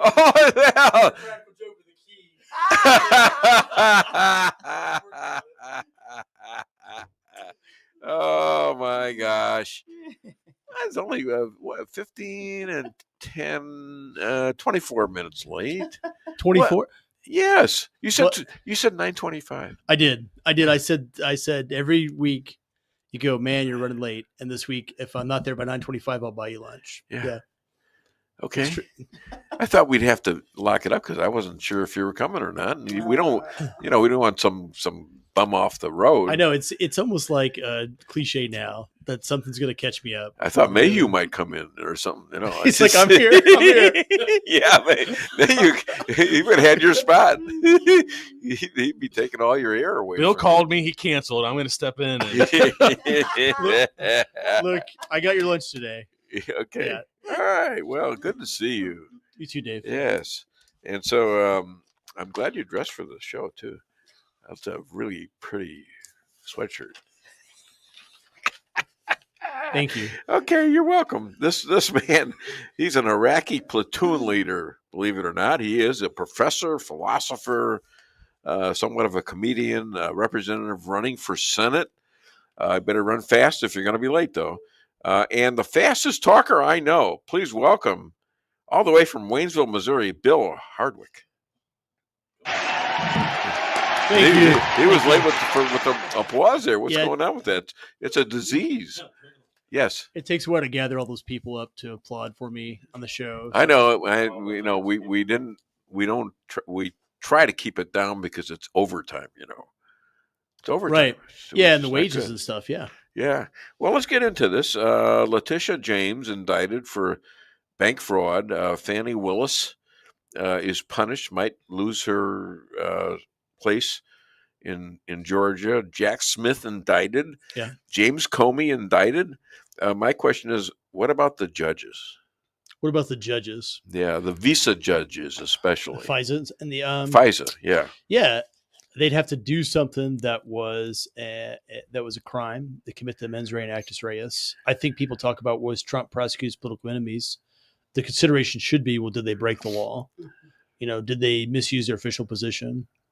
If a judge is operating, the judge doesn't have immunity, like if, say, it's a judge is drinking and driving or robs a bank or commits wire fraud, they don't have immunity for stuff like that. But they have immunity in their decisions, their rulings as a judge, right? Yeah. So they can rule any which way, and they have absolute immunity in the decision-making power. So if a judge is making a decision about issuing a warrant, it's in the statutory in their discretion. You can't indict them for something like that. But if they do something that's outside, like if they went and robbed a bank, right? Yeah. Then a judge could obviously be indicted for something like that. But the point is that they have to commit a crime. And so there's that ruling when the Supreme Court made the ruling about the president, his official actions could not be indicted. That's what they're talking about too. Yeah. He can make decisions as commander in chief, and you don't want to criminalize that. Just like you don't want to criminalize me if I voted a certain way or voted on the budget, you can't criminalize that. So you can't criminalize the judge's rulings either, right? So I hope that will make sense. It's a little bit of a coincidence that she's being tried for the same things she accused Trump of doing, and it's illegal. Yeah. And she saved a lot of money for herself and her father, I guess, who she claimed to be her father. She obviously was devious in how she did it. But it's very interesting to see that the judges are hardly mentioned in these things. They sort of like are protected, and I guess to a certain extent they need to be, but they need to be honest. They need to be trustworthy. And if you got bad judges and they're just taking orders from the Biden administration, which appeared to be, I mean, these are things that that now have been uncovered that these judges were ordered by Merrick Garland to do things like this, to get Jack Smith to go to Mar-a-Lago. That was the FBI to send them to on the search for some more information about Trump, more than anything about what he knew about the Steele dossier. So, I think the judiciary is the least accountable out of the branches of government because it's not responsive to elections of the people. So I think there is a lot of abuse in the judiciary. It's kind of the reverse, though. The Merrick Garland doesn't order the judges. The Justice Department goes and they apply for a warrant. The warrant is an order from the judge to go to Mar-a-Lago. So the judge is ordering it.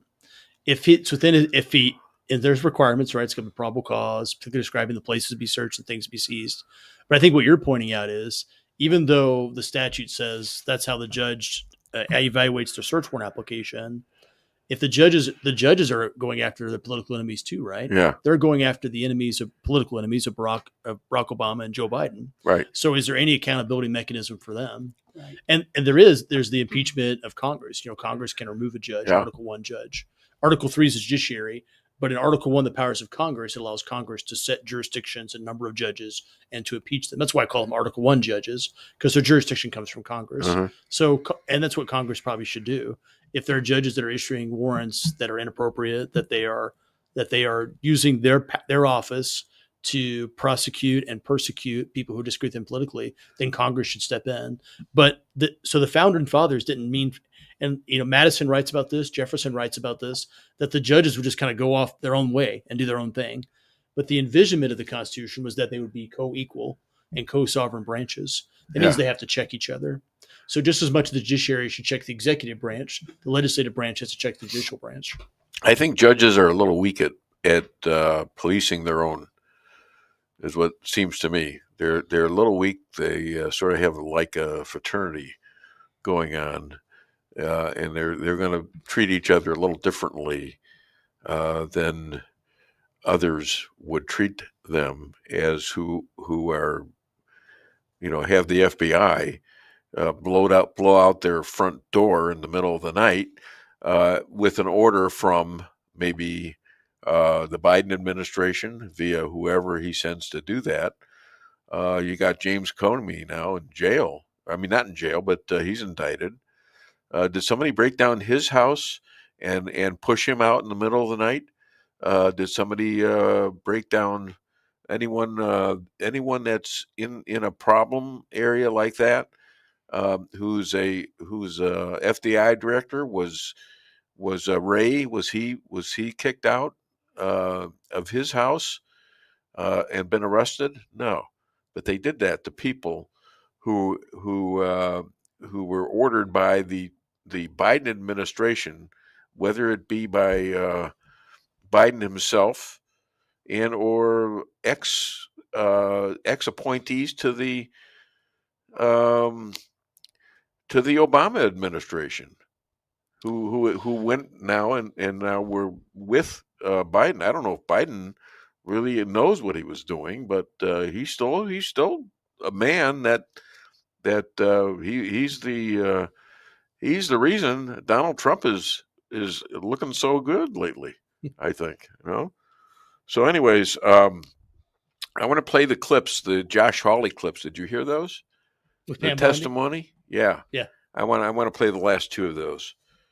I want to get those in there because CBS did not play the Hawley, and his was the best criticism of them all. It was the bombshell, I think. It was the bombshell, and CBS supposedly, a big journalist, cause, and with a new guy on top, and they take it out of the sequence.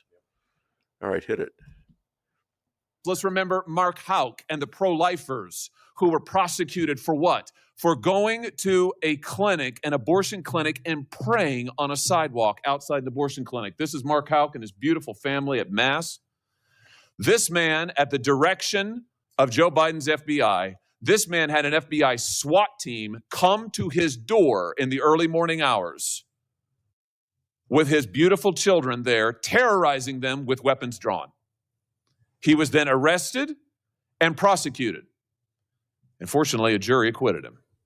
This is what was happening under Joe Biden. United States senators spied upon. Former presidents, the political opponents of the president at the time, targeted, prosecuted. Pro-lifers, targeted, prosecuted. Catholics, targeted, prosecuted. 92 conservative organizations put under surveillance, targeted for potential prosecution. No longer will parents be targeted. No longer will parents who care about whether their elementary school children have to read a transgender book be targeted and told they cannot have any say in their child's education. That has ended under this administration. People can worship freely, whether they're Catholics at synagogues or Muslims. Everyone can worship freely. That was the ultimate weaponization. They were targeting Catholics. No longer. They have been targeting so many American citizens throughout this country. And Senator Hawley, you have been a champion of this, and thank you for being a champion of that. But under Donald Trump's watch, it has ended. Now, how dare they blame Donald Trump now for lawfare? Right. I mean, yeah, that's right. With the lawyers who challenged the 2020 election lost their law licenses. Yeah, thrown in jail. Yeah, the even like suing to keep him on the ballot, the charges against Donald Trump, the felony charges, and then they keep saying you prosecute your political enemies, you're investigating political enemies. I personally think everybody who was involved in the Russian hoax should be prosecuted. Yeah, they wiretapped Donald Trump in 2016 after he'd won the election. And they listened to his phone calls, and they used that as part of the evidentiary basis to get a special prosecutor. So the Barack Obama ordered the wiretapping of Trump and his campaign, and that's pretty egregious. And those people should be held accountable for it, and Comey should be held accountable for it. Sure, and that's what they're doing. How did they get so stupid though that they found a lot of these the evidence in a burning room where we were supposed to be burned up. Yeah. I mean, well, I've got an idea on that. Okay, what is it? I don't think it was that they were stupid enough. I believe that they were prideful enough to believe they couldn't lose. Even the Bible says pride goes before the fall. I think they were so prideful, thinking there's no way, we have buried this guy, he's done. Yeah. That they didn't think we need to destroy any evidence. And now they've been caught red-handed. Wow. Literally. Do you think you agree with that or what? Yeah, I think that a lot of times the way people go, why did they do something so stupid? It's like, well, you got a prideful attitude. And it makes people, do really stupid things. And we're not, none of us are immune from that, but definitely it's that level of government. People probably have a can't touch me attitude. And now they can't figure out what to do. They can't. What is the problem with them not understanding that everything they're doing is a losing situation? They're still fighting for transgenders to be in women's bathrooms, to be in the same locker room with them. It's just unconscionable. I think the Democrats have lost the transgender debate. I think that about 10 years ago, 8 years ago, we were engaging with insanity in this country completely. Parents were afraid to speak out, but little by little, people started to speak out more. And I really do think the tide has turned on the transgender issue. I mean, our law is in place. I'm sure it is. Our law in place to forbid children from being transitioned is in place in Missouri right now. Yeah. And I think, look at what happened at the Crocker School. There was an uproar, and we're going to go talk to Desi about that. Like, there's going to be some follow-up on it. You also missed the clip where Josh Hawley said that he was wiretapped by the Justice Department. Well, we did it earlier. Okay, sorry. Oh, you did it. Oh, I missed it. Earlier. Yeah, see, if you're on time, you could have heard that, but, you weren't there. What bears repeating? It's a pretty big deal. No, it doesn't. You got 3 minutes. I got 2 minutes now, and I got my next guest coming on. I'll be quiet. We actually we have a comment. Oh, okay. Where? Let's see. Martin Bates. Dave, the answer is simple. Get rid of the FISA courts. They are unconstitutional, secret courts, just like what the Soviets had. Yeah, well, they were done, I guess, after the 9/11 incident. Yeah. As a preventer of future attacks like that.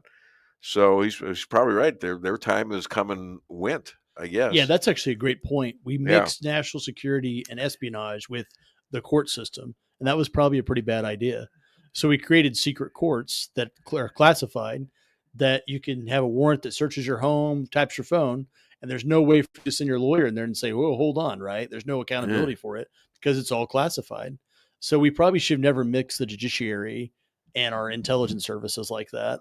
And that's what gave so much power to the surveillance state. That's a really good point. Yeah, same. Soon to come, Adam Schiff. You know, they got a lot of evidence on him too. I mean, Failed and lawyer. Hillary, and even Barack Obama himself. I think that it's time for them to be held accountable. I think it's right. I think there was abuse that happened. A lot of that's after 9/11, like you talked about, the surveillance state, and then just played into it. All right. Well, here he is. You want me to go?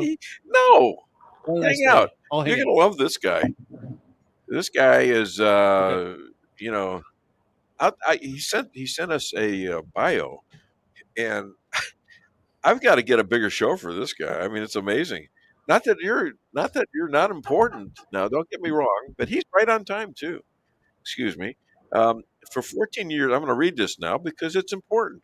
For 14 years, Chris Fenton served as president of DMG Entertainment, a multi-billion-dollar global media company headquartered in Beijing and Los Angeles, where he pioneered the successful execution of co-productions and collaborations with Chinese and American firms to circumvent Beijing's strict trade barriers, providing unrivaled access to the world's second largest consumer market. In 2020, Fenton authored Feeding the Dragon: Inside the $1 Trillion Dilemma Facing Hollywood, the NBA, and American business, Simon & Schuster, chronicling his colorful 2-decade journey working between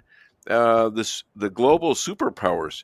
Now, I could read the rest of this, but I think I'd like to talk to you first. And just wonder, the first thing is that, were you at the Los Angeles game last night? No, I wasn't. I was actually watching Scatabo and Jackson Dart tear it up last night in that NFL game. That was pretty cool. Oh, really? You know what? I was doing your research, watching that, thinking this guy's in LA. For God's sakes, he's probably at the game. You know? Yeah, no, I grew up in Southern Florida, and then my dad was an engineer, so he got transferred up to Connecticut. So I went to high school up there and college up in upstate New York. So East Coaster by my upbringing, and I've been out here in LA since '94. Although I love the full country. Like I'm wearing a hat for a production we just finished in North Carolina and Tennessee, and you know, it's just such a great country to be a part of. And my goal is to get to every state before I hit the deathbed someday. So I'm getting close to that. Well, you know, I got to thank you for all the times you've pushed this show. You actually have done a great job of promoting it. And I want you to know I appreciate that. Well, I appreciate what you're doing out there. So, and I love the backdrop. It's you got Israel back there. My wife and kids are Jewish, and I think it's a really nice, fitting end that Trump was able to get peace talks started, and peace talks hopefully looking like they've moved towards a permanent ceasefire. Let's pray on that. But getting those hostages homes is a fantastic accomplishment. So. I wish he would get that peace prize, but I don't think he's going to there. No, he did not get it. Yeah. Another person got it. A woman in where is it? Brazil or Venezuela, I believe. Venezuela. No, I don't think it was Venezuela. I think it was maybe Argentina. I don't know. But anyways, he did not get it. Can you believe that? I mean, and this is the most incredible. Can I believe it? Yes, I can believe it. There's a lot of Trump derangement syndrome out there across the world. So you're also a movie producer, a college professor, and you're politically connected. You actually testify before Congress and things like that. Yeah, yes. In fact, I was just back in DC 2 weeks ago talking about AI and putting guardrails around that in terms of various industries, including ours. But I've been an informal advisor to the Select Committee on China for a long time. Got to know Krishnamurthy and Gallagher, who's since retired. And now that entity is now run by Molinar. I just happen to have with me a person, and this is strictly an unusual situation, but he has some comments as well. He is a representative here in Missouri, and he's running for the Senate in Missouri, and his name is Bill Hardwick, and he has something to say about these situations. Hit it. I think you're talking about AI. Yeah. No, we've had this lot of debate about guardrails in Missouri, and so I'm looking at filing a bill this year about some things I think that are dangerous about AI. I think there's a lot of potential for, advancing our technology, things like that, advancing our understanding. I can see the good in it, but I also see a lot of things that are perilous with AI, like our dependency on it, like losing some of the, our ability, children's ability to critically think. And then I'm also just worried about it's just danger, like it's actual danger to humanity, what it becomes, what it turns into, what it controls, and we're not been able to kind of curtail it. So I don't know if you have any thoughts on that, but I'm looking on. Yeah. What are your thoughts on that? I tell you, I don't quite all agree with him on all that, but what are your thoughts on that? Well, by the way, more importantly, I'd love to see Mizzou start to make a run in college football one of these days. I don't know when that's going to happen. Every time they're in what? We're 5-0 and we're 14 in the country, and we play Alabama tomorrow. In Hello, Columbia. Big game for us. Hello. What more? Yeah, I know they get close, but that's the game. I mean, I'm a big Miami Hurricane fan, so they've let me down for the last 20 years, but. College football is my pride and joy. I love watching it. Were you in sports? Excuse me? Did you play sports? I sat the bench at Cornell University playing football. But I'm a big sports fan. Yeah. My son is probably the better athlete. He plays college lacrosse right now. So oh boy, that's a tough game. Yeah, that is a tough game. They say athletics skips a generation. My dad was a football and lacrosse player growing up in college, so I guess I was the black sheep of the family in that skip generation. Was your dad in show business? No. I sort of took that from something in your bio from the website, and I thought it was saying that he did some stuff there too.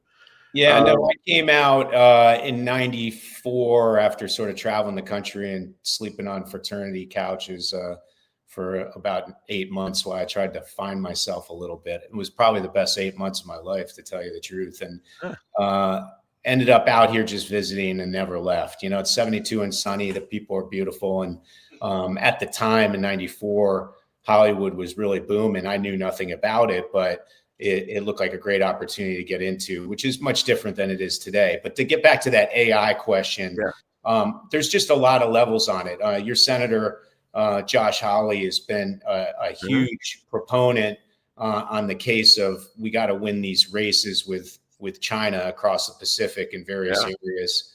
AI is definitely one of them. So that's one that we have to be careful of, that we don't put up too many guardrails that prohibit our ability to win the AI battle with the other superpower. But at the same side of it, we do have various laws and copyright protections that we're trying to figure out. How do you protect, the monetization of copyrighted material when AI can just pump out various versions of it without any sort of restrictions? And that's where a lot of this is coming together in DC. And as you know, DC is not the most effective or efficient when it comes to getting things done. So at the state level, like you guys are talking about in Missouri, that might be where we see the most progress. We're seeing it out here in California slowly.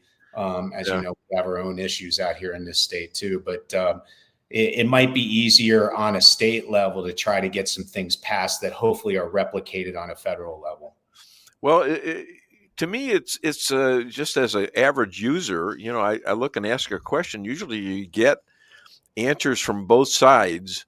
You get studies from both sides. But it seems to me like there's a general concept, at least in Grok. Is it Grok? Yeah. In Elon Musk's X, that seemingly goes to everything that Biden said is true, and everything that came after 2024 has no proof. And I've called them on it, and they actually respond to that saying, well, there's all this other stuff that's, like, for example, they think 1/6 is such a horrible thing that we did, that the right did, and it's BS. Next, I have on the show coming on is a guy named Mark McCloskey. I don't know if you're familiar with him or not, but No. he's the lawyer that's representing all the 1/6ers, whether they were pardoned or not. He knows everything in this stuff. And so I'll tell you, Grok out of the AI is probably the most unfiltered and probably unbiased out of the rest of them. Really? Wow. Well, mainly because Alon oversees that through X. And he's going to set up his own Wikipedia version now too, which is nice because one of the co-founders of Wikipedia, Larry Sanger, came out and essentially said, hey, look, this has been biased since day one. I've witnessed it myself in terms of my page getting pulled down. So it's fascinating though. Even on a Google search, like last night, we're talking about doing emergency declarations about ICE raids here in LA County. So I was curious, to look up just the Obama and Clinton policies around ICE. And it was actually really hard to find that stuff. I actually found a Janet Napolitano press release about how effective they were in deporting as many illegal immigrants as they did. And I think it was in 2013. And it's fascinating to see those press releases and to see that stuff in real time in terms of what the Democrat policy was. And now Trump is following that same policy, and it's as if, obviously you're exactly right. Nazism. I mean, you got there's movies of them saying that we're going to get rid of the illegal aliens. I mean, Hillary and Bill and Obama. Yeah. Huh? Elian Gonzalez at gunpoint. You remember that imagery of the raid team into his house in Florida? Yeah. They're holding a submachine gun to take him back to Cuba because it's strict immigration policy. His little kid, right? Yeah, little they held kid, him at right. gunpoint and dragged him out. Yeah. Yeah, I remember that vividly because I actually had to go to a funeral in Miami right around when that happened. And it was like the biggest story in the country at the time. Right.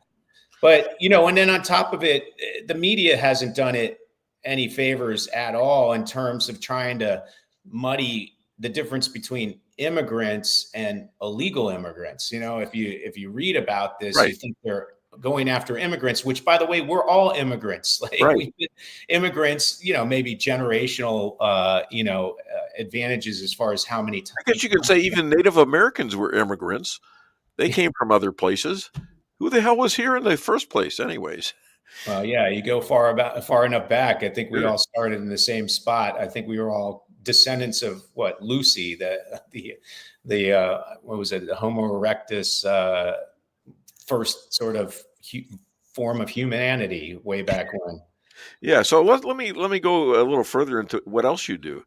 You produced 25 films with DMG. I guess you were running DMG. That grossed more than $2 billion on a worldwide box office revenue, and also you were the producer for Iron Man 3 with Robert Downing. And I have a question now. You've got tariffs situation with China, and they're getting tough. They're getting they don't seem to want to cooperate with Trump. So what's going on with that?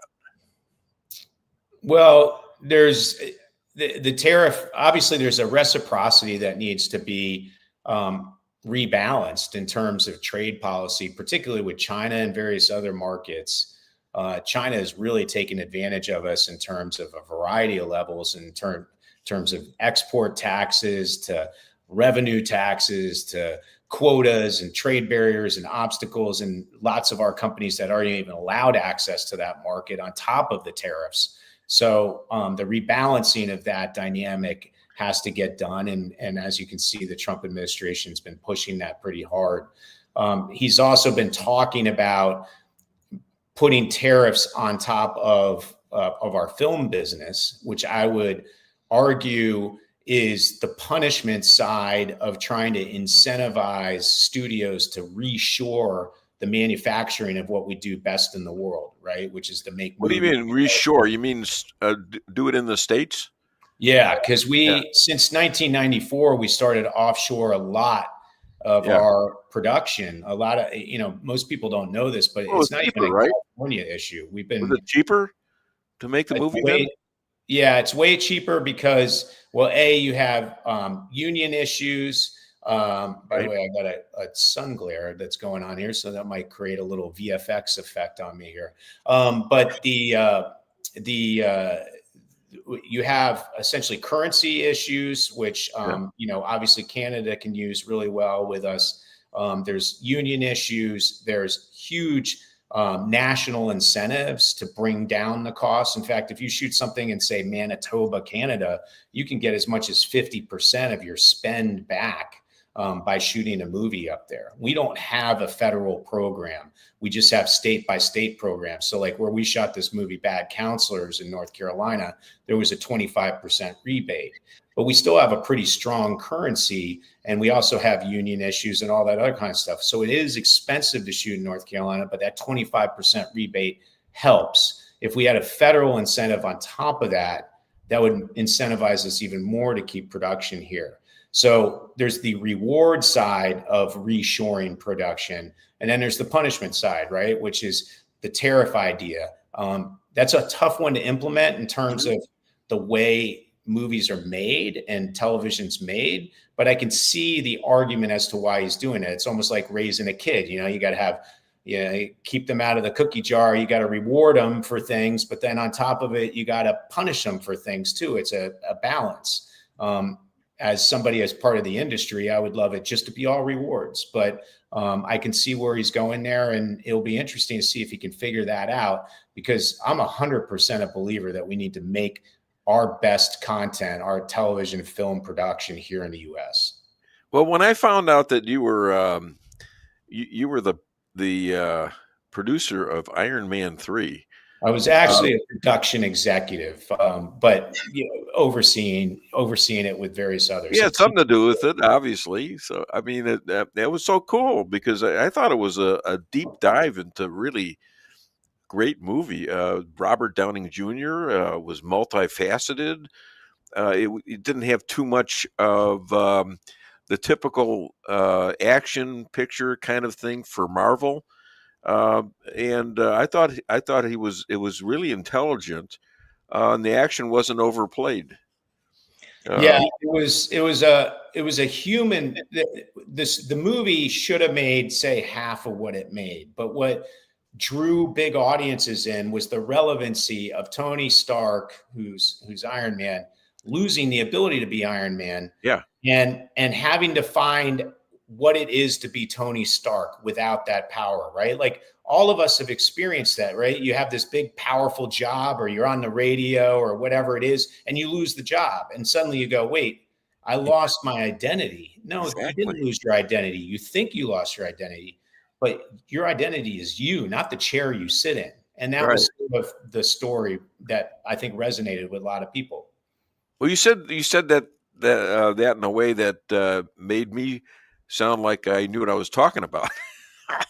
And I want to thank you for that. So what is your relationship now with China, Japan, Mexico, in terms of making movies and tariffs?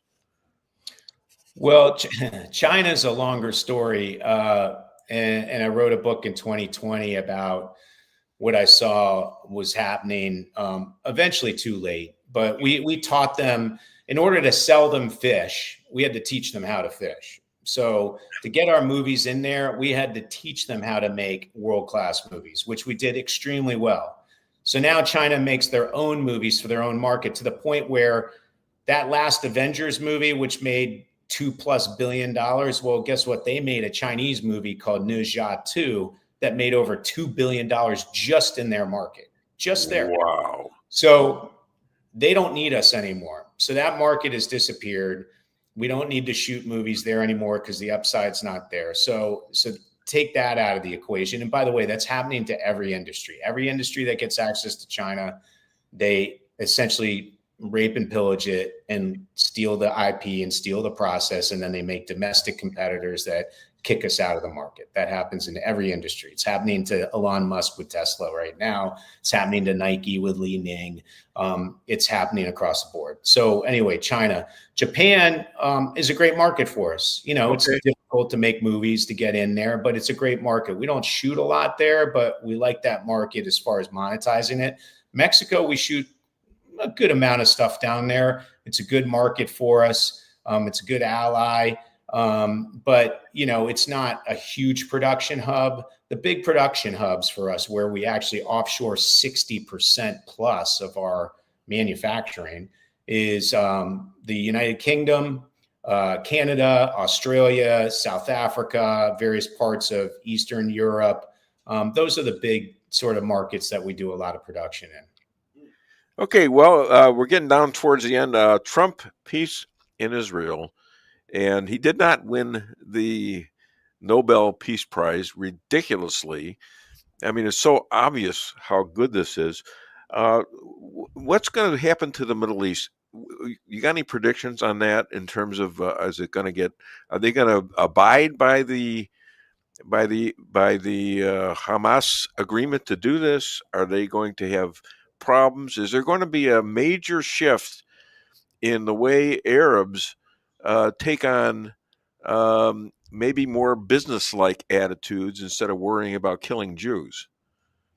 Well, I hope it goes the right direction. I do think transactional capitalism and trade are a big motivating factor, whether it's with MBS in Saudi Arabia or with United Arab Emirates, whether it's Abu Dhabi or Dubai. Jordan has flirted strongly in that area.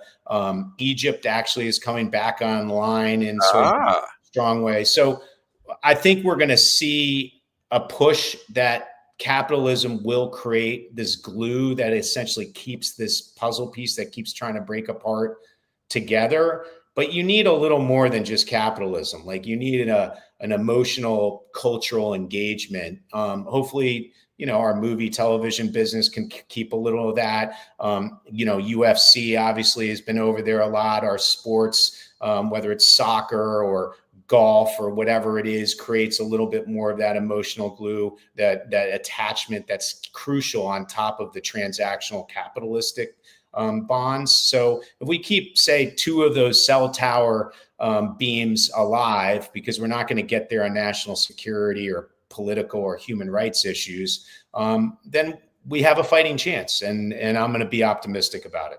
Yeah, and so am I. And I talked to a rabbi. He's a good friend of mine, and he lives in Efrat, Israel, and he's been my friend for 16 years on the show here too.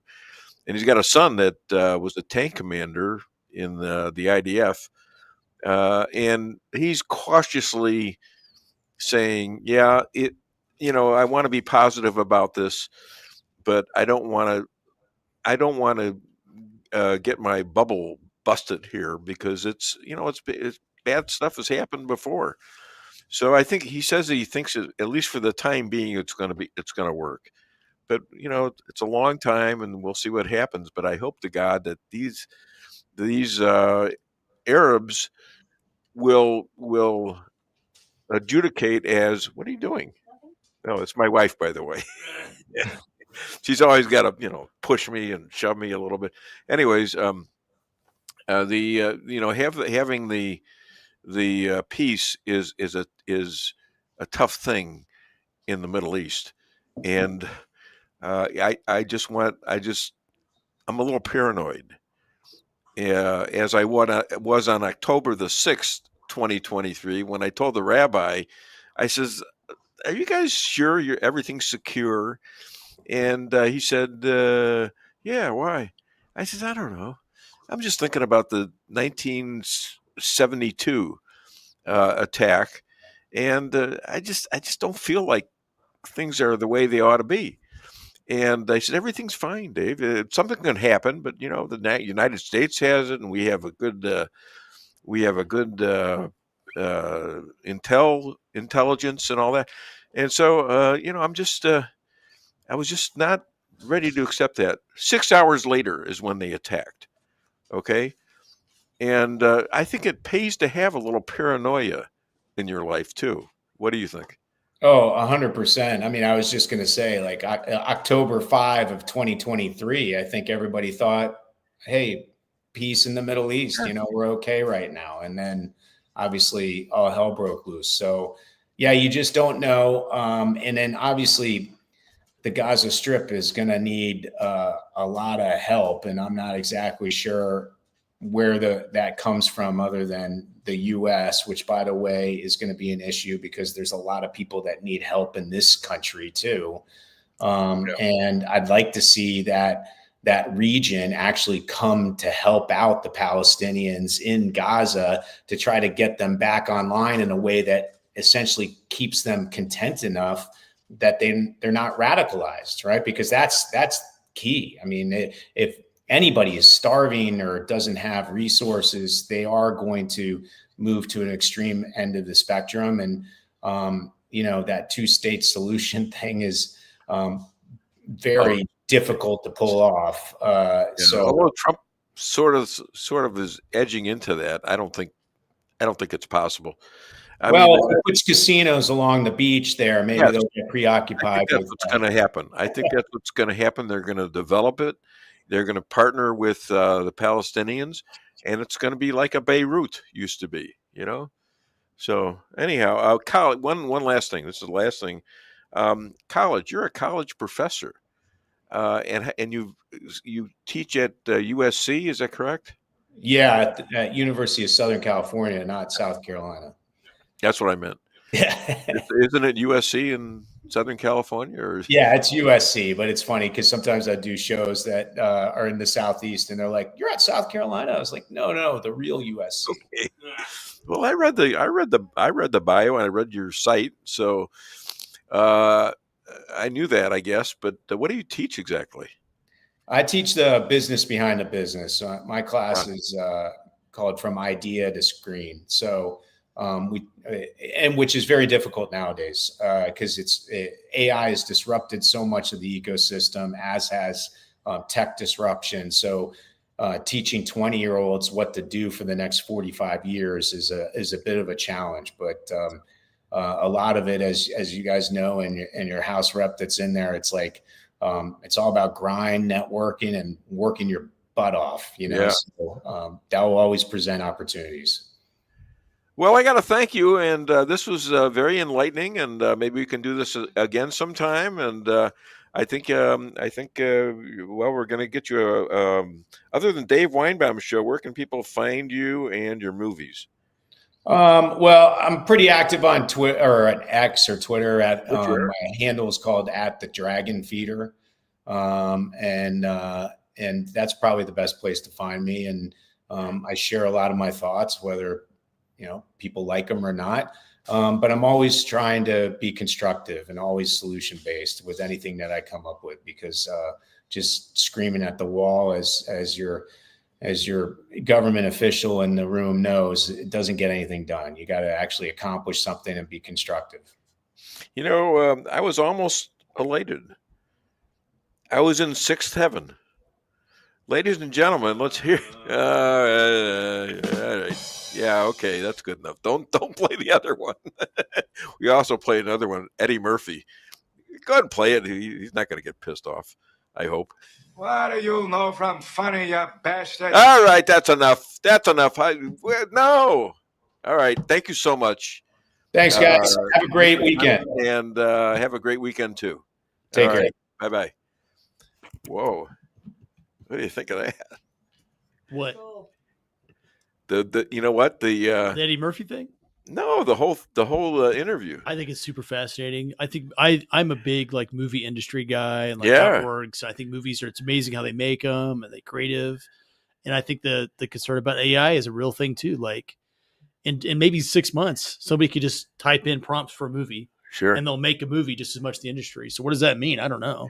And what does it mean when they have our faces right in the movie? But this guy out of nowhere was liking my stuff, and your stuff's cool. I know it's incredible though. But I'm not exactly the number one celebrity in the world.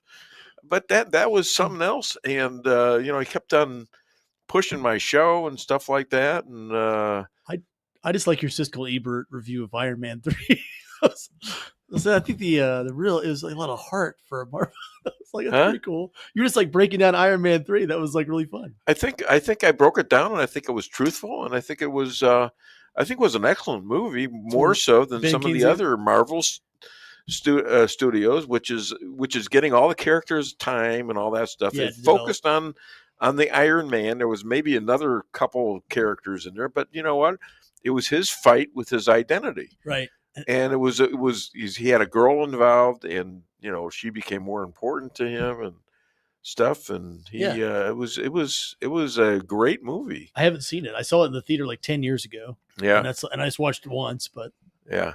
Well, and I must say, our numbers have steadily risen all show, but actually, it started with him, it doubled ever since Mr. Fenton came on. Like the number just. You can tell he promoted it on Twitter because that's. And nice! It's going to be an interview. And look who's next. Oh my gosh! All right. Okay. All right. Well, look who's here. There again, ladies and gentlemen, America's heroes.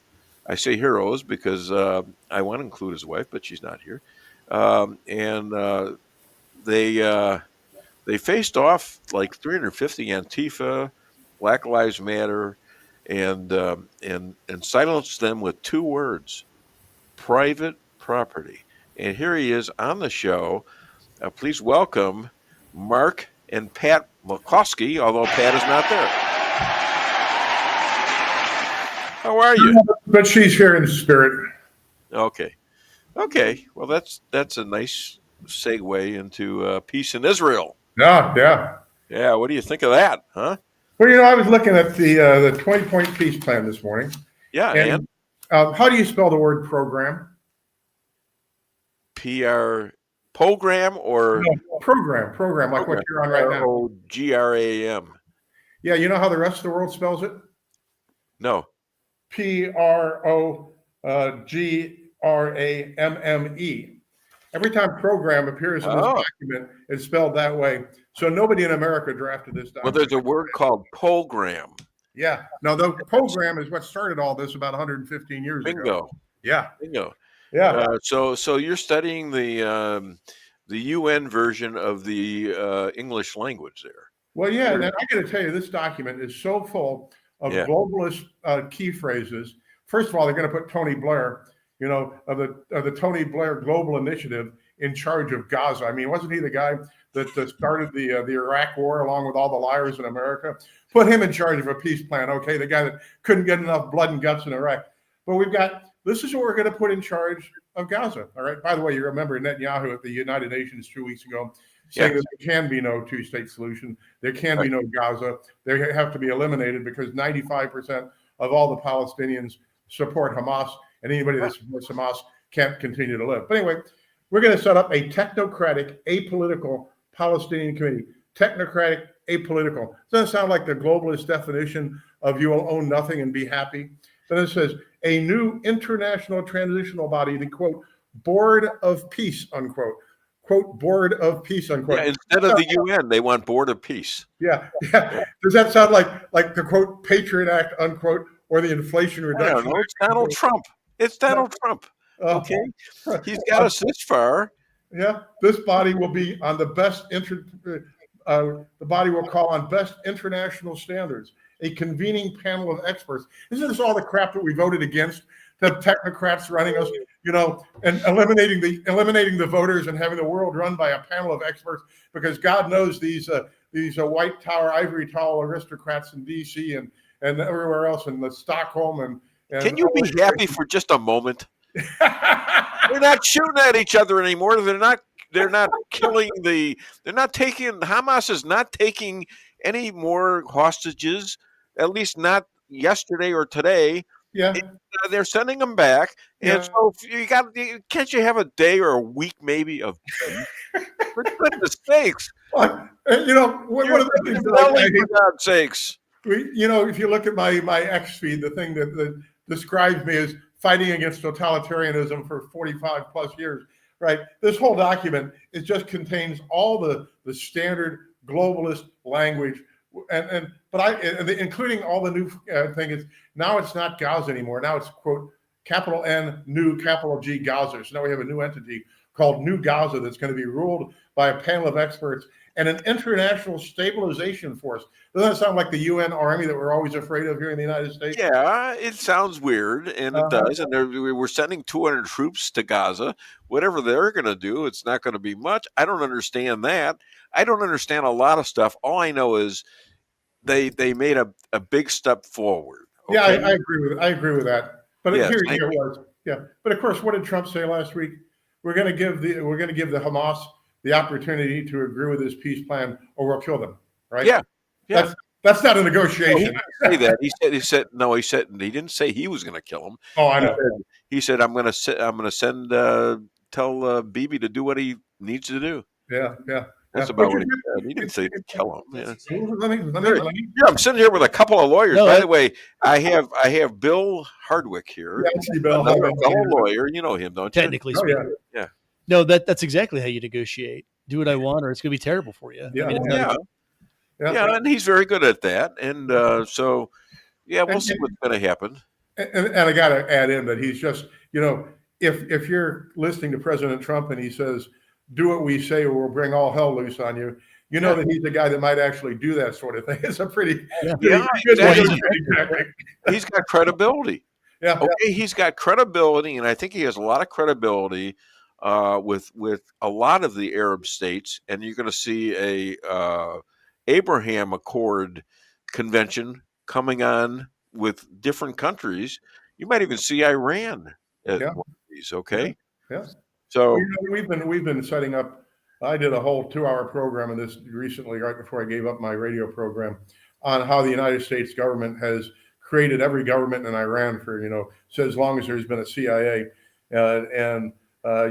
we've had such a good record in destabilizing governments and setting up puppet governments. I just understand completely why we want to do it again. Well, what did we do after Japan? What did we do after Germany? Those are pre-CIA.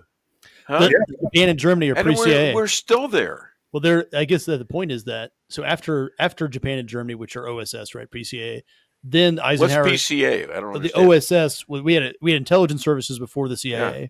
After World War II, Eisenhower viewed the CIA as a way to avoid another World War II. Okay. But what we did was we set up like the British protectorates in the Middle East, Iran, Iraq. Those are all kind of devised up states. And the Shah in Iran, right? That was a CIA kind of proxy. Yeah. It was Cold War related, but it was trying to prevent World War II. But we set up all, the CIA was in the business of creating regimes and toppling them. And it created all this disruption throughout the world. Is kind of what Mark's point is a little bit. We had a lot of negative consequences, like the Iran we have today, like the Ayatollah toppling the Shah eventually, which, is part of the reason why we have such instability in the Middle East. We top of the Iraqi government, right? We created more instability. So one could argue that that effort, has created more unintended consequences than good, but it's hard to, it's easy to argue in retrospect, I guess. Yeah. And you got a new leader, and who was leading the country. Now, Eisenhower was great at this, and he was great at going into these towns and using the military to get equal schools in terms of their racial students and things like that. So he was good at it. But so when will ICE straighten out St. Louis, Mr. McCloskey? Well, Patty and I were talking about that just yesterday. Especially those guys that live near Forest Park, for God's sakes. Yeah. Well, there's not much,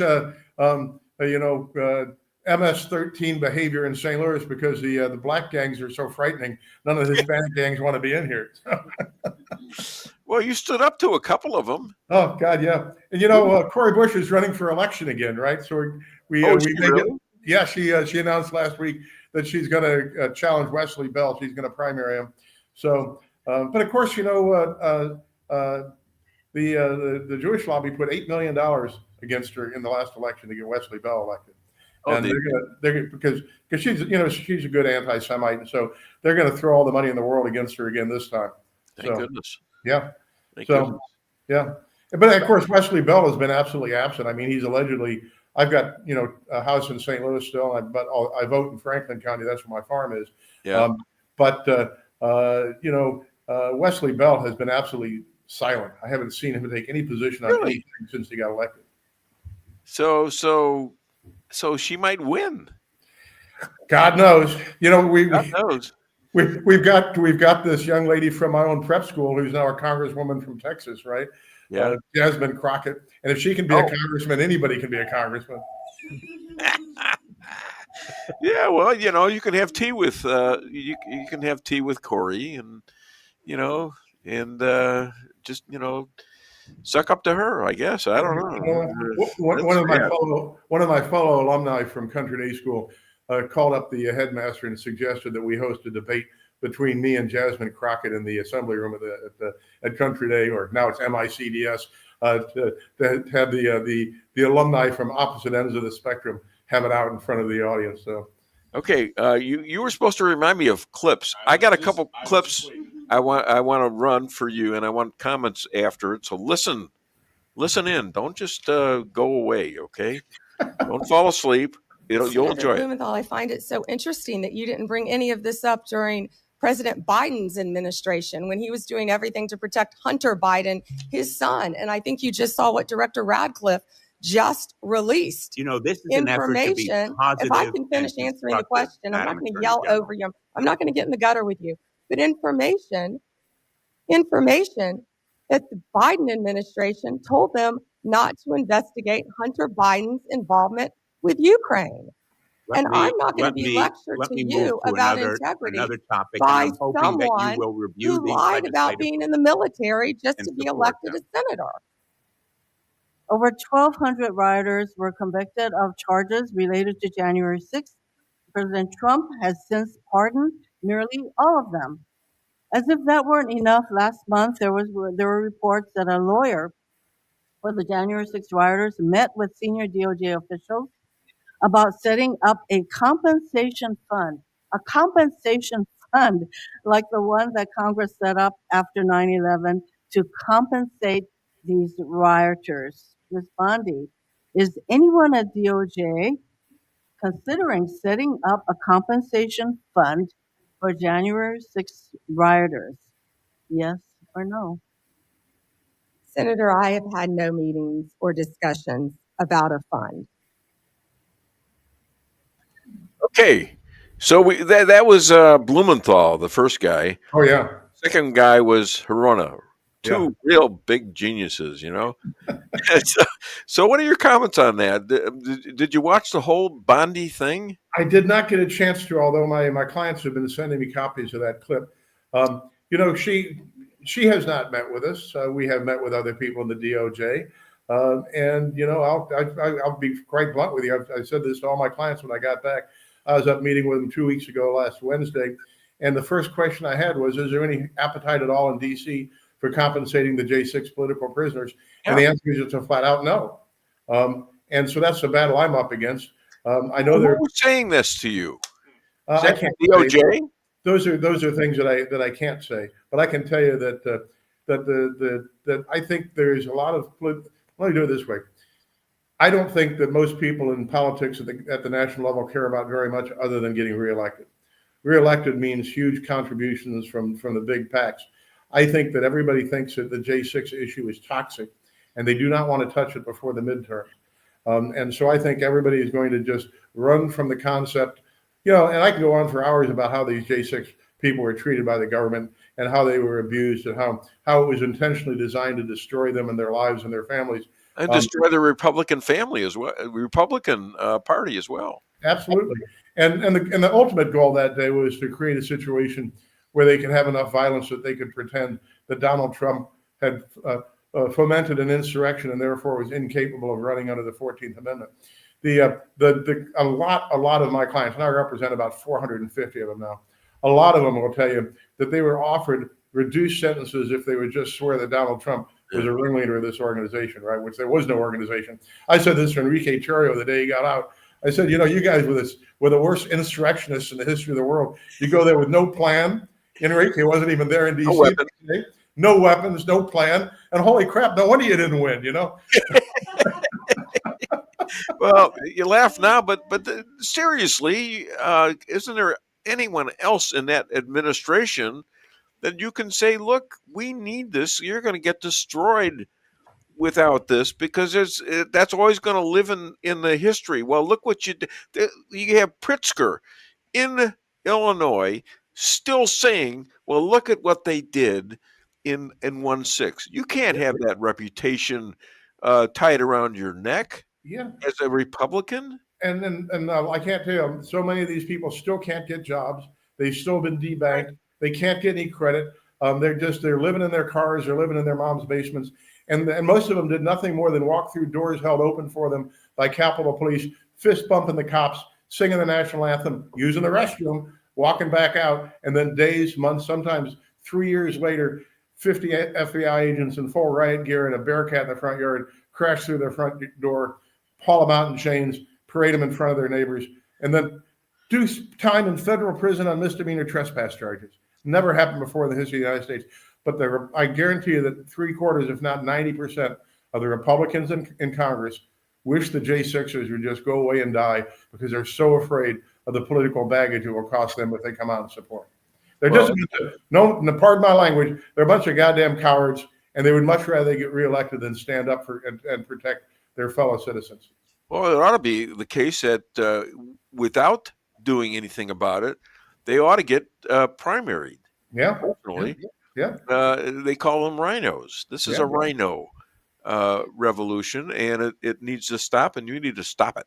Well, it's my full-time job since last January. I mean, on the night of January the 20th, when the president signed these pardons, I can't tell you who, but I called up a gentleman that had some probable ability to make things happen.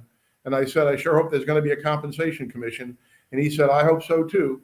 And that's what got me doing this. And I've been doing it ever since, the exclusion, virtually everything else.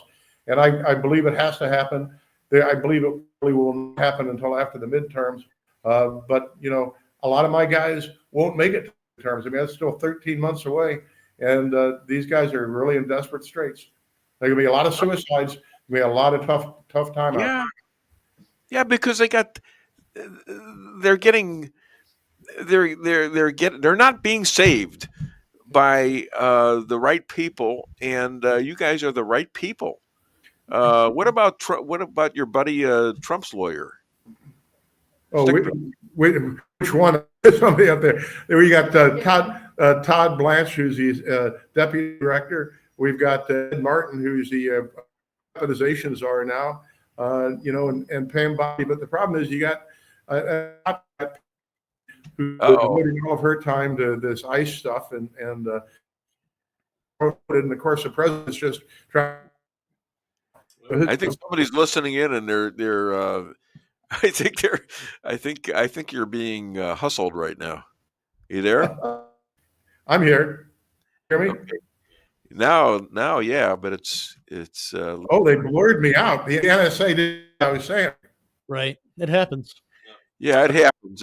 I'm sure it's just an accident. No coincidence. Yeah. Yeah. Right. So your lips aren't even moving anymore. Bill, let's bail him out. Why don't you go up there and shove all this stuff down and just work on that for him? I think what Mark's doing is good work. I think he's doing something important. I think that a lot of people didn't do anything. They were just there. They were just exercising their First Amendment right. Yeah. And then some people, there's some minor trespass, but they had their lives completely destroyed, and they are political prisoners, and it was political, and it was part of a political agenda. And that's not, and being that pretrial confinement is not proportional to any crime anybody committed. So I'm glad that the president pardoned them. I hope they get compensation. They had their life destroyed for political purposes. Talk about Adam Schiff, and Blumenthal criticizing Bondi for prosecuting political enemies. Are you kidding me? They take the January 6th, for example, right? So like, it's the hypocrisy the American people don't like. Yeah. So, you have to get some help there, and you have to go for it, because you're the guy. You're the guy that's going to save this country. You saved your own house with your wife having a firearm that you could not have won that war physically. You're a fighter. I know you are. Are my lips still moving? Yes, now they are. Thank God. Well, that's the basis of, I always say this, 250 years ago, last March 23rd, a young man stood up in Richmond and said, "I know not what course others may take, but as for me, give me liberty or give me death." And a few strong people standing up can resist the mob of thousands, because most people are cowards, most people are sheep, and civilization is always dragged reluctantly forward by a few brave people. And that's what we need to have now, is a few brave people that are willing to stick their necks out and pull us out of this. Oh, you're damn right. And so somehow, what does Donald Trump think about this? Every time he talks about it, he's very favorable, but, he just needs to actually give the nod to make it happen. No one's going to do this. Pam Bondi's not going to do it. Judge Jeanine Pirro now is U.S. Attorney for the D.C. She has the power and the obligation. Part of her job task is to resolve claims and potential claims against the United States government. And she's got an unlimited budget under the judgment fund to pay claims. But she's not going to do that until the big guy says, you go for it. No one will stick their neck out until Donald Trump indicates that it's okay to do it. Has she stuck her neck out and said, look, we got to do this? No, I've not heard anything from her at all. Give her a call. Tell her I do it every day. She didn't call me back yet. So, I do this all with a chuckle, but I mean, this was designed, January 6, 2021 was designed to be the end of a free United States.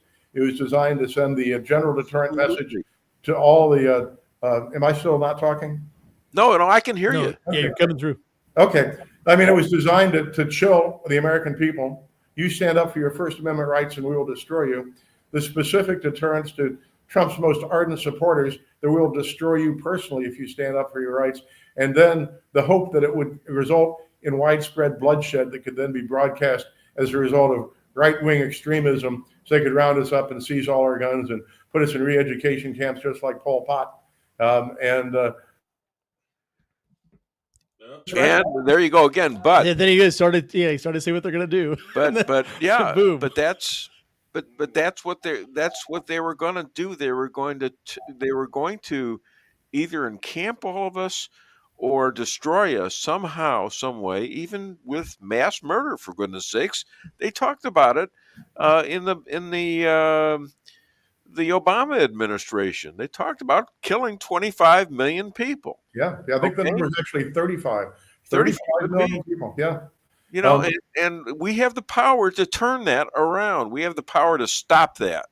Yeah. It takes courage. It takes people that are willing to give up the security. Eric Schmidt,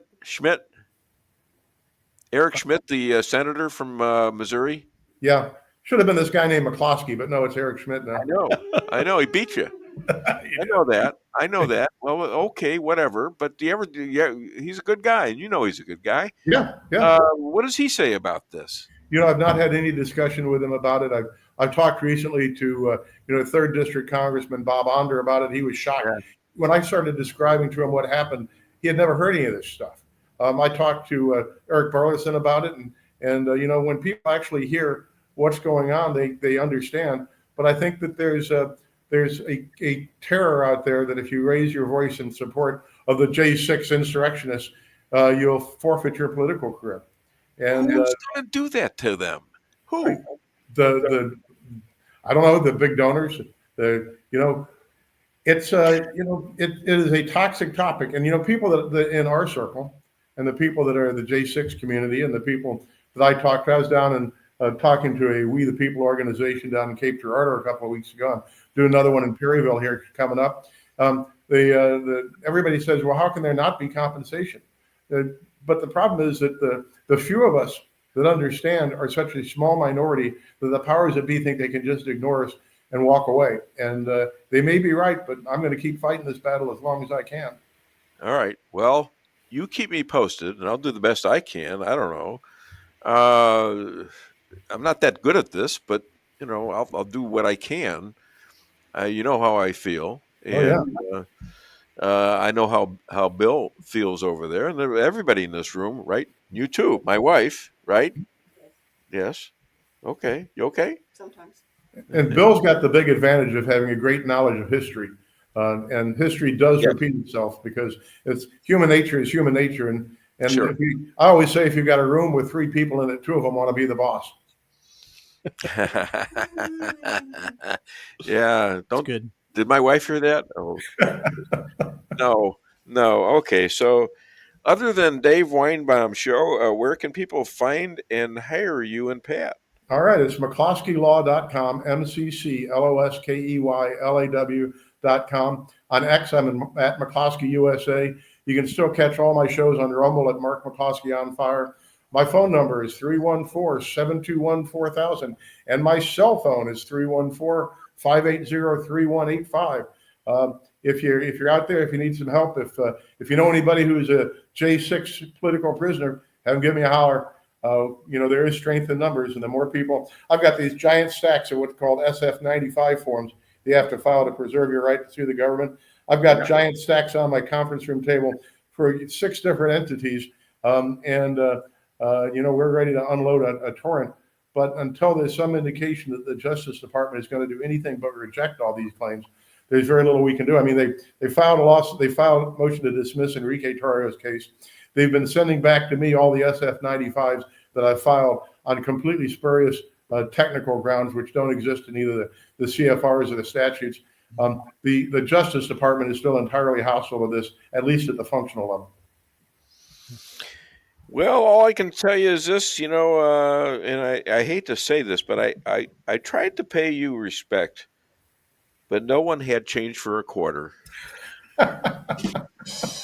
Thank God you took it. Thank God you have a sense of humor. Oh, if you didn't have a sense of humor, they'd be on my ass trying to kick my ass. Okay.